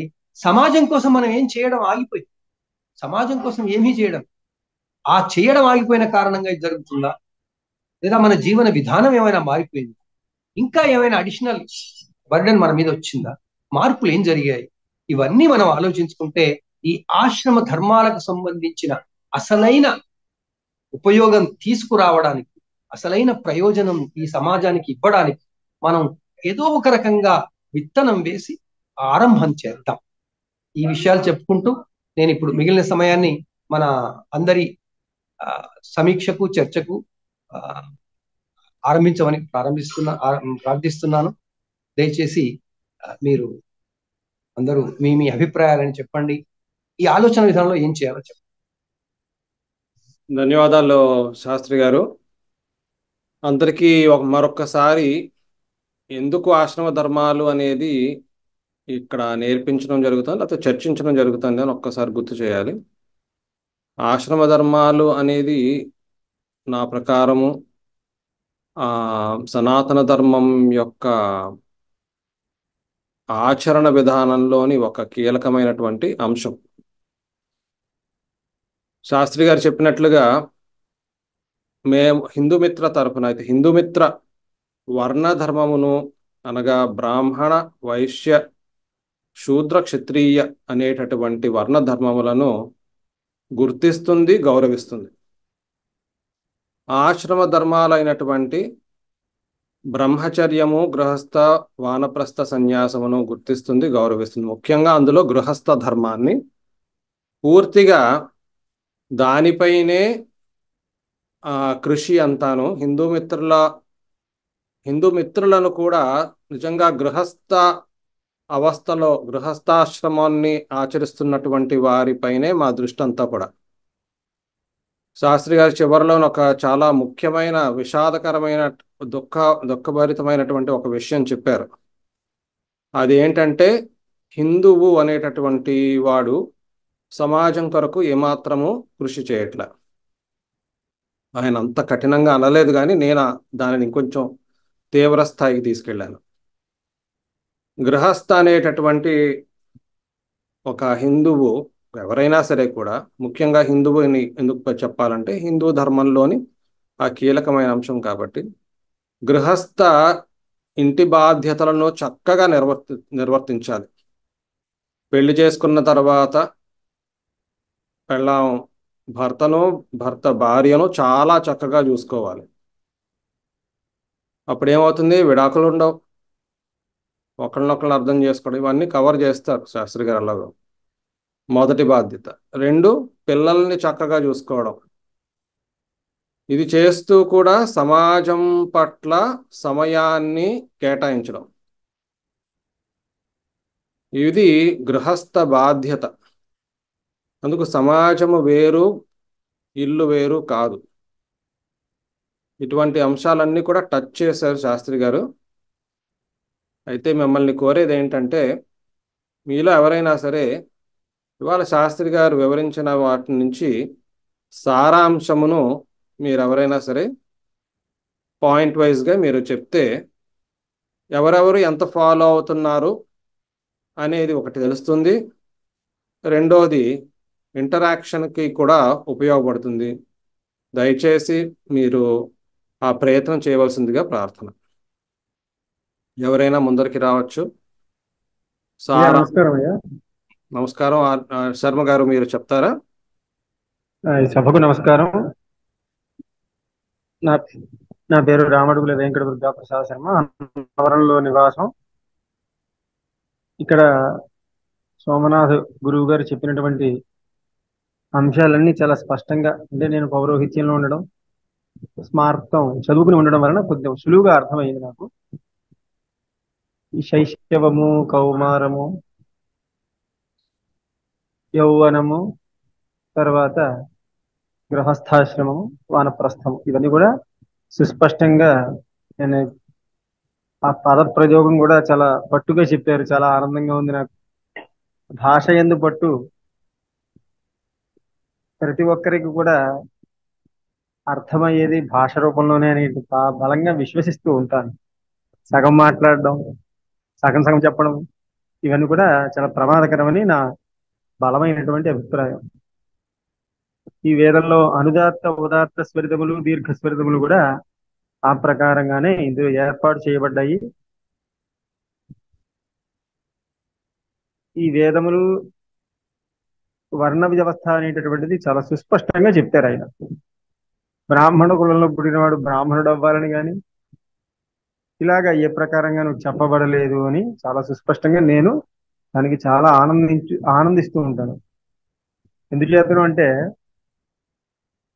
ఒక మనిషి ఒక తల్లిదండ్రుల యొక్క విధానంలో ఆ పిల్లవాడు ఎలా అవుతాడు అనేటటువంటి అంశం అది మనం నిర్ణయం చేయలేము. దానికోసమే జ్యోతిష్యం చాలా కృషి చేస్తూ ఉంటుంది, ఎప్పటికీ జరుగుతూనే ఉంటుంది. అందుచేత ఈ షోడశ కర్మల విషయంలో గర్భాధానము, వంశవరము, సీమంతోన్నయనము, తల్లి గర్భంలో ఉండగా ఇవన్నీ జరుగుతాయి ఈ సంస్కారములు. తర్వాత నామకరణ, జాతకర్మ, శిశుపుట్టి మొదలు జాతకర్మ, నామకరణ, అన్నప్రాసన. ఈ ఉపనయనంలో చౌలం, పంచశిఖా సంస్కారం, జ్ఞానం, గాయత్రి దేవత 5 ముఖములు కలిగి ఉంటారని పంచశిఖలని, ఇలా అనేక రకమైనటువంటి వ్యాఖ్యానములు కలిగి ఉన్నాయి పంచశిఖల గురించి, చౌలం గురించి కూడా. తర్వాత ఉపనయనము. ఉపనయనం అనేటటువంటి విషయాన్ని చాలా స్పష్టంగా తెలియజేసింది, చాలా బాగా అర్థమైంది. ఎల్కేజీ, యూకేజీ, నర్సరీ వ్యవహారాలని మనకి పూర్వం ఈ తల్లిదండ్రుల దగ్గరే ఇదంతా కూడా, ఈ ఎల్కేజీ, యూకేజీ, నర్సరీ, 7వ ఏట వరకు కూడా తల్లిదండ్రుల దగ్గర ఉండడం, అన్ని తెలుసుకోవడం, చక్కగా ఆరోగ్యకరమైనటువంటి విజ్ఞానాన్ని తెలుసుకునేటటువంటి పరిస్థితి పూర్వం ఉండేది. ఇప్పుడు దాన్ని కొంచెం ప్రమాదకరమైన పరిస్థితుల్లో ఉన్నాము. ఈ సమయంలో ఈ సమూహంలో నేను చేరడం చాలా ఆనందంగా ఉంది నాకు. గురువు గారు చాలా చక్కగా చెప్పారు. బ్రహ్మచర్యము అనేటటువంటి పదానికి అద్భుతమైన పరమార్థాన్ని స్పష్టంగా 4 ముక్కల్లో తెలియజేశారు. విజ్ఞానాన్ని, ప్రపంచంలో ఉండేటటువంటి పదార్థమును, భౌగోళిక, అంతరిక్ష వ్యవస్థనంతటిని కూడా తెలియజేసుకోవడం అనేటటువంటిది బ్రహ్మచర్యము. ఇంకొక మాట లేదు దీనికి. చాలా సంతోషంగా ఉందన్నయ్య. ధన్యవాదములు. నమో నమః. నమస్కారం శర్మ గారు. అయితే ఇంకెవరైనా సరే వారికి అర్థమైన అంశాలు ఏమైనా చెప్తారంటే దయచేసి మొదటికి రావాల్సిందిగా ప్రార్థన. సార్ నమస్కారం శాస్త్రి గారు. సార్ నమస్కారం సార్. సార్ నాకు అర్థం చేసుకున్నవి యాక్చువల్గా ఇవాళ చాలా విషయాలు తెలిసాయండి. ఇవన్నీ వింటున్నాం కానీ మిగిలిన వారి లోపల కొంచెం ప్రయత్నం చేయవలసిందిగా ప్రార్థన. రాసుకోండి, లేకపోతే గుర్తు తెచ్చుకోండి. ఏంటి ఇవాళ ఏవి నేర్చుకున్నాము మనం ఇవాళ సెషన్ నుంచి? శాస్త్రి గారు చెప్పండి. సార్ యాక్చువల్గా ఇవన్నీ పదాలన్నీ వింటున్నాం కానీ వీటి అర్థం అది తెలుసుకుని ఇవన్నీ ఏ వ్యవస్థలో, ఏ ఆశ్రమంలో ఏ సంస్కారం చేయబడుతుంది, ఆ సంస్కారం ఎందుకు చేయబడుతుంది అనే దాని గురించి ఒక కొరిలేషన్ జరిగినట్టుగా అనిపించింది నాకు. దీనికి దానికి చాలా సంబంధం ఉంది. ఒక్కొక్క ఆశ్రమానికి బ్రహ్మచర్యంలో ఏం చేస్తారు, గృహస్థాశ్రమంలో ఏం చేస్తారు అనే దాని మీద ఈ బ్రహ్మచర్యం ఎంత ఇంపార్టెంటో, ఆ మొక్కగా చూడగోపు సరిగా చేయకపోతే చెట్టు అయ్యాక సరైన కాయలు కాయదు, సరైనటువంటి ఫలితాలు ఇవ్వదు. కాబట్టి బ్రహ్మచర్యం అన్నది ఒక ఫౌండేషన్ లాంటిది అని నేను అర్థం చేసుకున్నాను. అయితే ఈ సంస్కారాలు సరిగ్గా జరగకపోతే వచ్చే అనర్థాలు ఎలా ఉంటాయో కూడా నేను వేరే విధంగా ఊహించాను. ఈ సంస్కారాలు సరిగ్గా జరగకపోయినా, బాల్యంలో సరైనటువంటి ట్రీట్మెంట్ ఇవ్వకపోయినా, ట్రీట్మెంట్ అంటే హెల్త్ అవనివ్వండి, వెల్త్ అవనివ్వండి, ఇంకేదైనప్పటికీ కూడా సరైనటువంటి ఎన్విరాన్మెంట్ చేయకపోతే ఎలా ఉంటుందని ఒకటి. తర్వాత ఈ విజ్ఞానం నేర్చుకోవడం అనేటువంటిది బ్రహ్మచర్యంలో జరుగుతుంది. అదొకటి చాలా ఇంపార్టెంట్ పాయింట్. అయితే అదే విజ్ఞానాన్ని ఫర్దర్ గా నేర్చుకుందుకు గృహస్థాశ్రమంలోకి వెళ్ళినప్పుడు కానీ అక్కడ ఇతరత్ర అతిథిదేవోభవ, ఆచార్య దేవోభవాల దగ్గర కూడా అనేక రకాలైనటువంటి సమాజంలోంచి కూడా నేర్చుకుని చాలా ఉంటాయి. కన్సిస్టెంట్ గా ఒక బ్రాహ్మణ వర్ణమైనా కాకుండా ఏ వర్ణమైనా సరే విజ్ఞానాన్ని పెంపొందించుకునే ప్రయత్నం చేస్తూ ఉండాలి. దానివల్ల సమాజానికి మంచిది, తన కుటుంబానికి మంచిది, తద్వారా ప్రకృతికి మంచిది అనేటువంటి అభిప్రాయం నాకు అర్థమైంది sir. At the same time ఇది ఉపనయనం చేసే వరకు పేరెంట్స్ చూసుకొస్తారు, ఆ తర్వాత అతనికి బాధ్యత తెలుస్తుందని, ఆ బాధ్యతలు తెలపడానికి సామాజికంగా గురు సేవ చేసినప్పుడు గురువు దగ్గర చాలా విషయాలు నేర్చుకుంటారు. ఇప్పుడంటే మనకి ఇంట్లోనే అన్ని చేసేసి మన పిల్లల చేత ఏం చేయనివ్వట్లేదు కాబట్టి వాళ్ళకి కనీసం వాళ్ళకి ఓన్లీ గూగుల్ పే తప్ప వాళ్ళకి ఏం చేత అవ్వట్లేదు. ఎందుకంటే వాళ్ళకి ఏమి చేత అవ్వదు. వాడికి పురాణ కొట్టుకెళ్ళి ఎలా అడగాలో కేజీ కందిపప్పు ఎంత అడగలేరు, అది నేర్పించలేదు కాబట్టి. అంటే ఏ వ్యవస్థలో ఏం నేర్పించాలో నేర్పించకపోవడం వల్ల వచ్చే అనర్థకాలన్నీ కూడా మనం ప్రస్తుతం అనుభవిస్తున్నాం, అనుమానం లేదు. అయితే ఈ పేరెంట్స్ ఉపనయనము వరకు ఎలా చూస్తారు, తర్వాత గురువు గారు విజ్ఞానం నేర్పుతారు, జీవించడం నేర్పుతారు, సమాజంలో ఎలా బతకాలో నేర్పుతారు. ఈ నేర్చుకున్నాను కంటిన్యూస్ నేర్చుకోవడం అన్నది ఒకటి. నాకు ఒక్కటే డౌట్ ఏంటంటే, నేను మామూలుగా రోజు పురుష సూక్తం చదువుతున్నప్పుడు నాకు ఒక ఇది వస్తుంటుంది, దానికి దీనికి కలపకూడదేమో కానండి, క్షమించండి తప్పుగా అడిగితే, అందులో బ్రాహ్మణోస్య ముఖమాసీత్ బాహురాజంజ కృత ఊరుతదశ్యద్ వైశ్య తద్భ్యాగం సూద్భో అజాయత అని ఒక అందులో మంత్రం ఉంది. దానికి దీనికి ఏమైనా కొంచెం ఏమైనా లింక్ ఉందా అనేది తెలుసుకుందామని ఇప్పుడు కాబట్టి తర్వాత చెప్పిన గురుగారు సంతోషిస్తాను. నమస్కారం సార్. కొంచెం అర్థం చేసిన ప్రయత్నం చేస్తున్నాను. నేను కూడా పూర్తిగా ఇవన్నీ నేర్చుకునేవాడిని కాదు చిన్నప్పటి నుంచి. మా నాన్నగారు వ్యవసాయంలో ఉన్నారు. వీఆర్ అక్కడి నుంచి పల్లెటూరు నుంచి వచ్చినప్పుడు అగ్రహారీకులు అయినప్పటికీ ఇవన్నీ మేము అంతగా నేర్చుకోలేదు. మమ్మల్ని పెంచిన విధానం వేరే ఉంది కాబట్టి ఇప్పుడు నేర్చుకునే ప్రయత్నం చేస్తూ ఈ గృహస్థాశ్రమంలో ఆల్మోస్ట్ వార్ధక్యంలో ఉన్నాను ఇప్పుడు నేను. కాబట్టి ఇవన్నీ నేర్చుకుని ప్రయత్నం చేస్తున్నాను. టైం తక్కువగా ఉంది కాబట్టి ఎక్కువ నేర్చుకుని ప్రయత్నం చేస్తున్నాను. కాబట్టి కొంచెం తెలియక ఏదైనా అడిగితే క్షమించాలని ప్రార్థన. Thank you sir. ధన్యవాదాలు శాస్త్రి గారు. అలాగే తప్పకుండా సార్ అవన్నీ కవర్ చేస్తారు సోమనాథ్ శాస్త్రి గారు ఆ, తర్వాత సెషన్స్లో మీరు అడిగినవి. ఇంకెవరైనా ఏదైనా చెప్పాలా క్లుప్తంగాను? సరే. సమయం కూడా మించుతుంది. మిగిలిన వారు ఫాలో అవుతున్నారా? అన్మ్యూట్ చేయండి ఒకసారి. మిగిలిన వాళ్ళు ఫాలో అవుతున్నారా? అందరి మిత్రులకి నా విన్నపం ఏంటంటే మీరు స్పందించాలి. స్పందించకుంటే ఇది కేవలం మీ కొరకు కాదు. మీరు స్పందిస్తేనే అందరూ ఎలా అనుకుంటున్నారు, ఏమనుకుంటున్నారు అనేది తెలుస్తుంది. మీరు ఏమీ స్పందించకుండా నేను, శాస్త్రి గారు, ఆ శాస్త్రి గారు, ఈ మన శర్మ గారు వీళ్ళే మాట్లాడుకుంటే దానికోసం మనం ఇంత ఇదిగా ప్రదర్శించాల్సిన అవసరం లేదు. దయచేసి ప్రతి వాళ్ళు మీకు ఏది అనిపిస్తే అది చెప్పండి. మన ఉద్దేశం ఏంటి? మన శాస్త్రి గారు చెప్పినట్టు, శ్రీనివాస్ శాస్త్రి గారు చెప్పినట్టు అందరిలో ఒక ఉద్దీపన భావం తీసుకురావాలి. అందరి కోసం మనం ఏదైనా చెయ్యాలి, ఇది చేయడం అవసరము అన్న భావన తీసుకురావాలి.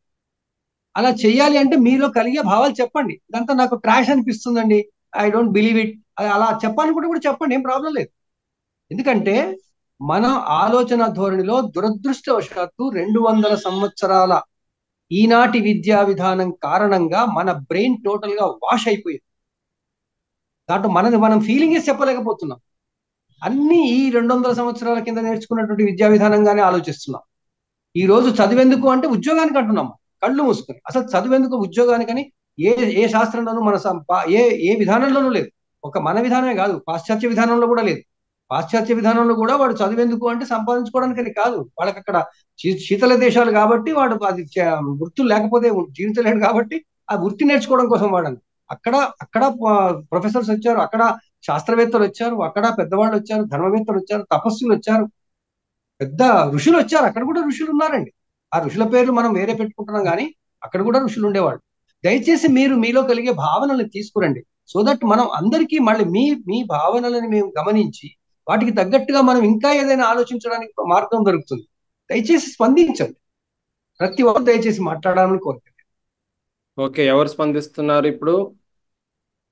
ఆచరణాత్మకంగా వీటిని ఆ తెలపాలనేటటువంటిదే మా తపన.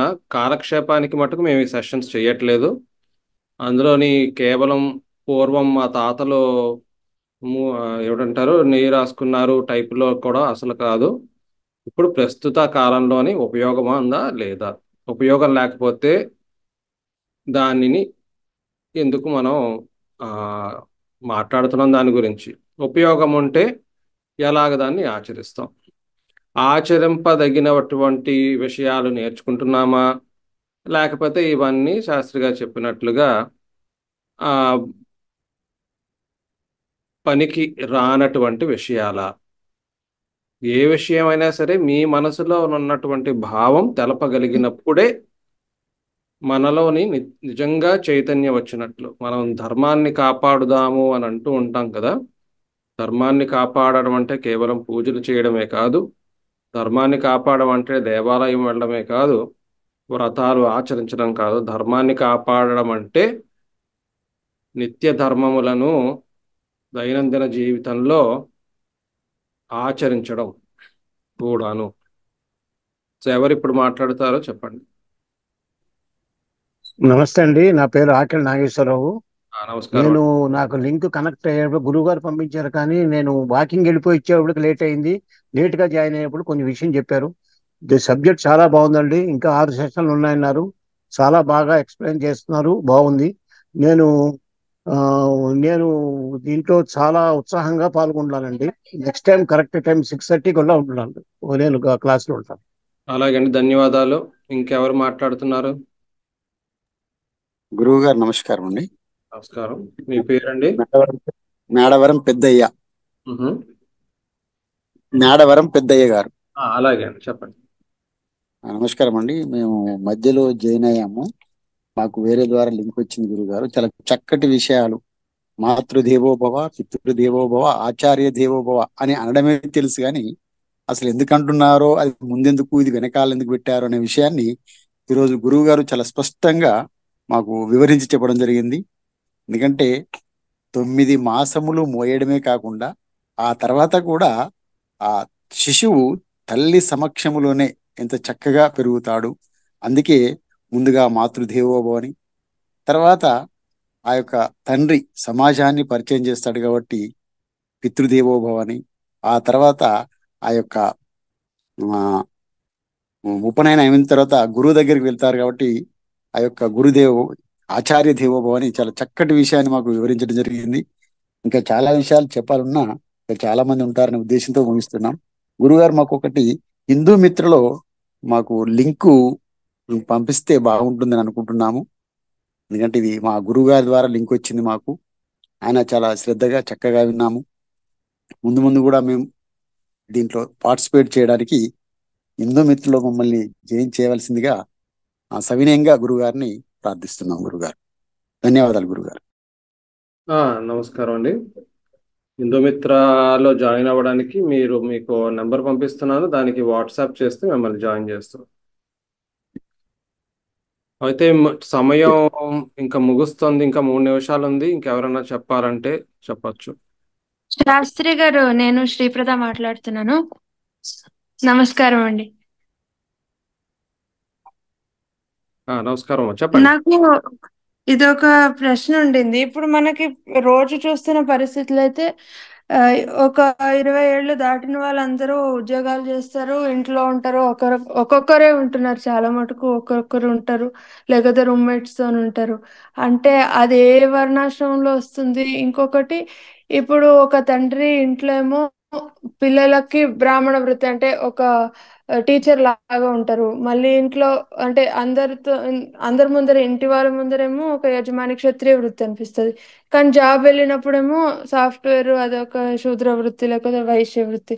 అట్లా మనకి రోజు రోజుకి మారుతూ ఉంటాయి కదా వృత్తులు అనిపిస్తుంది. మరి అమ్మా అంటే ఒక్క నిమిషం, మనకి సమయం ఈ రోజు లేదు, కానీ తప్పకుండా మీరు వస్తుండండి అమ్మా. శ్రీనివాస్ శాస్త్రి గారు, ఈ ఇంద్రగంటి శ్రీప్రద చాలా చిన్న వయసు, బట్ చాలా పెద్ద వ్యక్తి. నువ్వేం చేస్తుంటావమ్మా? She ayurvedic doctor. ఆయుర్వేదంలో డాక్టరీ కంప్లీట్ చేస్తుంది. సంస్కృతంలో, ఆయుర్వేదంలో దిట్ట. చెన్నైలో చదివావమ్మా ఆయుర్వేదం? లేదండి, నేను కర్ణాటకలో చదువుకుంటున్నాను. సంస్కృతం సమ్యక్ జానాతి భవతి. చాలా కించిత్ కించిత్ జానామి. అయితే శాస్త్రి గారు అట్లా అంటారు. అమ్మ నువ్వు చెప్పిన దాంట్లో ఒకటి ఏంటంటే, మీరు అవి వృత్తులు కావు, వర్ణాలు మాత్రమే. నేను జ్యోతిష పాఠాలు చెప్తాను ఏంటంటే, ప్రతి వ్యక్తిలో 4 వర్ణాలు ఉంటాయి. ప్రతి వ్యక్తిలో 4 వర్ణాలు ఉంటాయి. ఆ 4 వర్ణాలు తనకు సంబంధించినటువంటి జీవితంలో వాడు ఉపయోగించుకుంటాడు, స్త్రీ గాని పురుషులు గాని. ఈ 4 వర్ణాలు ఎలా ఉపయోగించుకుంటారో నేను వీలైతే మళ్ళీ నెక్స్ట్ సెషన్ లో చెప్తాను. తర్వాత ఇంకొకటి కూడా, మీరు నెక్స్ట్ సెషన్ లో నక్షత్రాలు సంబంధించింది, ఒక్కొక్క నక్షత్రానికి ఒక్కొక్క వర్ణం ఉంటుంది కదా, అది కూడా ఒకసారి చెప్పండి.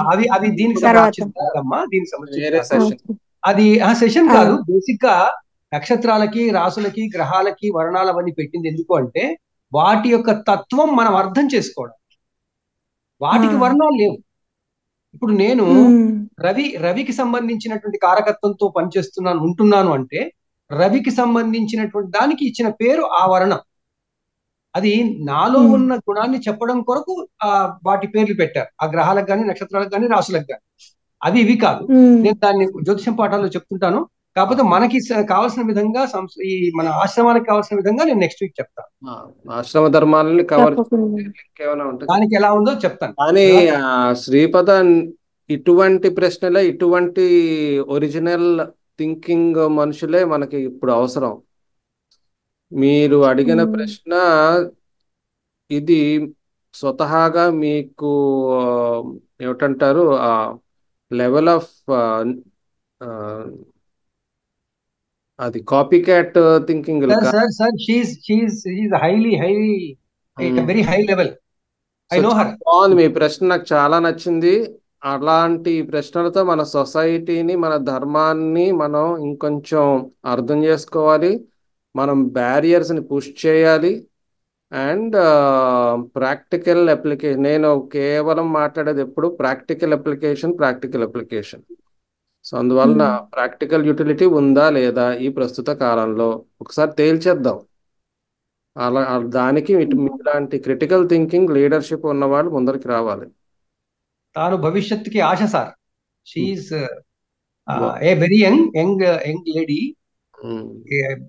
తాను మనకి ఆశ, మన ధర్మానికి రక్షణకి ఆశా కిరణం. సంతోషం. అయితే ఇంకెవరికైనా మీ సెషన్స్ చాలా నచ్చేయండి. తప్పకుండా నెక్స్ట్ టైం జాయిన్ అవుతాను. తప్పకుండా రావాలి. ఇంకెవరికైనా ఫైనల్ గా క్లుప్తంగా చెప్పేది ఏదైనా ఉంటే చెప్పండి, లేదంటే ఇంకా స్వస్తి మంత్రంతో మనం ముగిస్తాం. సరే ముగిద్దాం అయితే.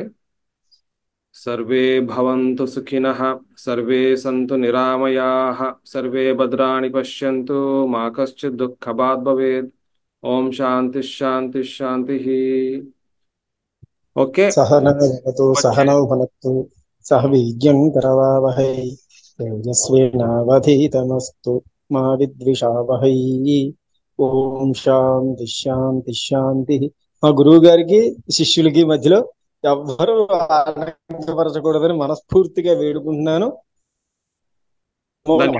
ధన్యవాదాలండి. నమస్కారం.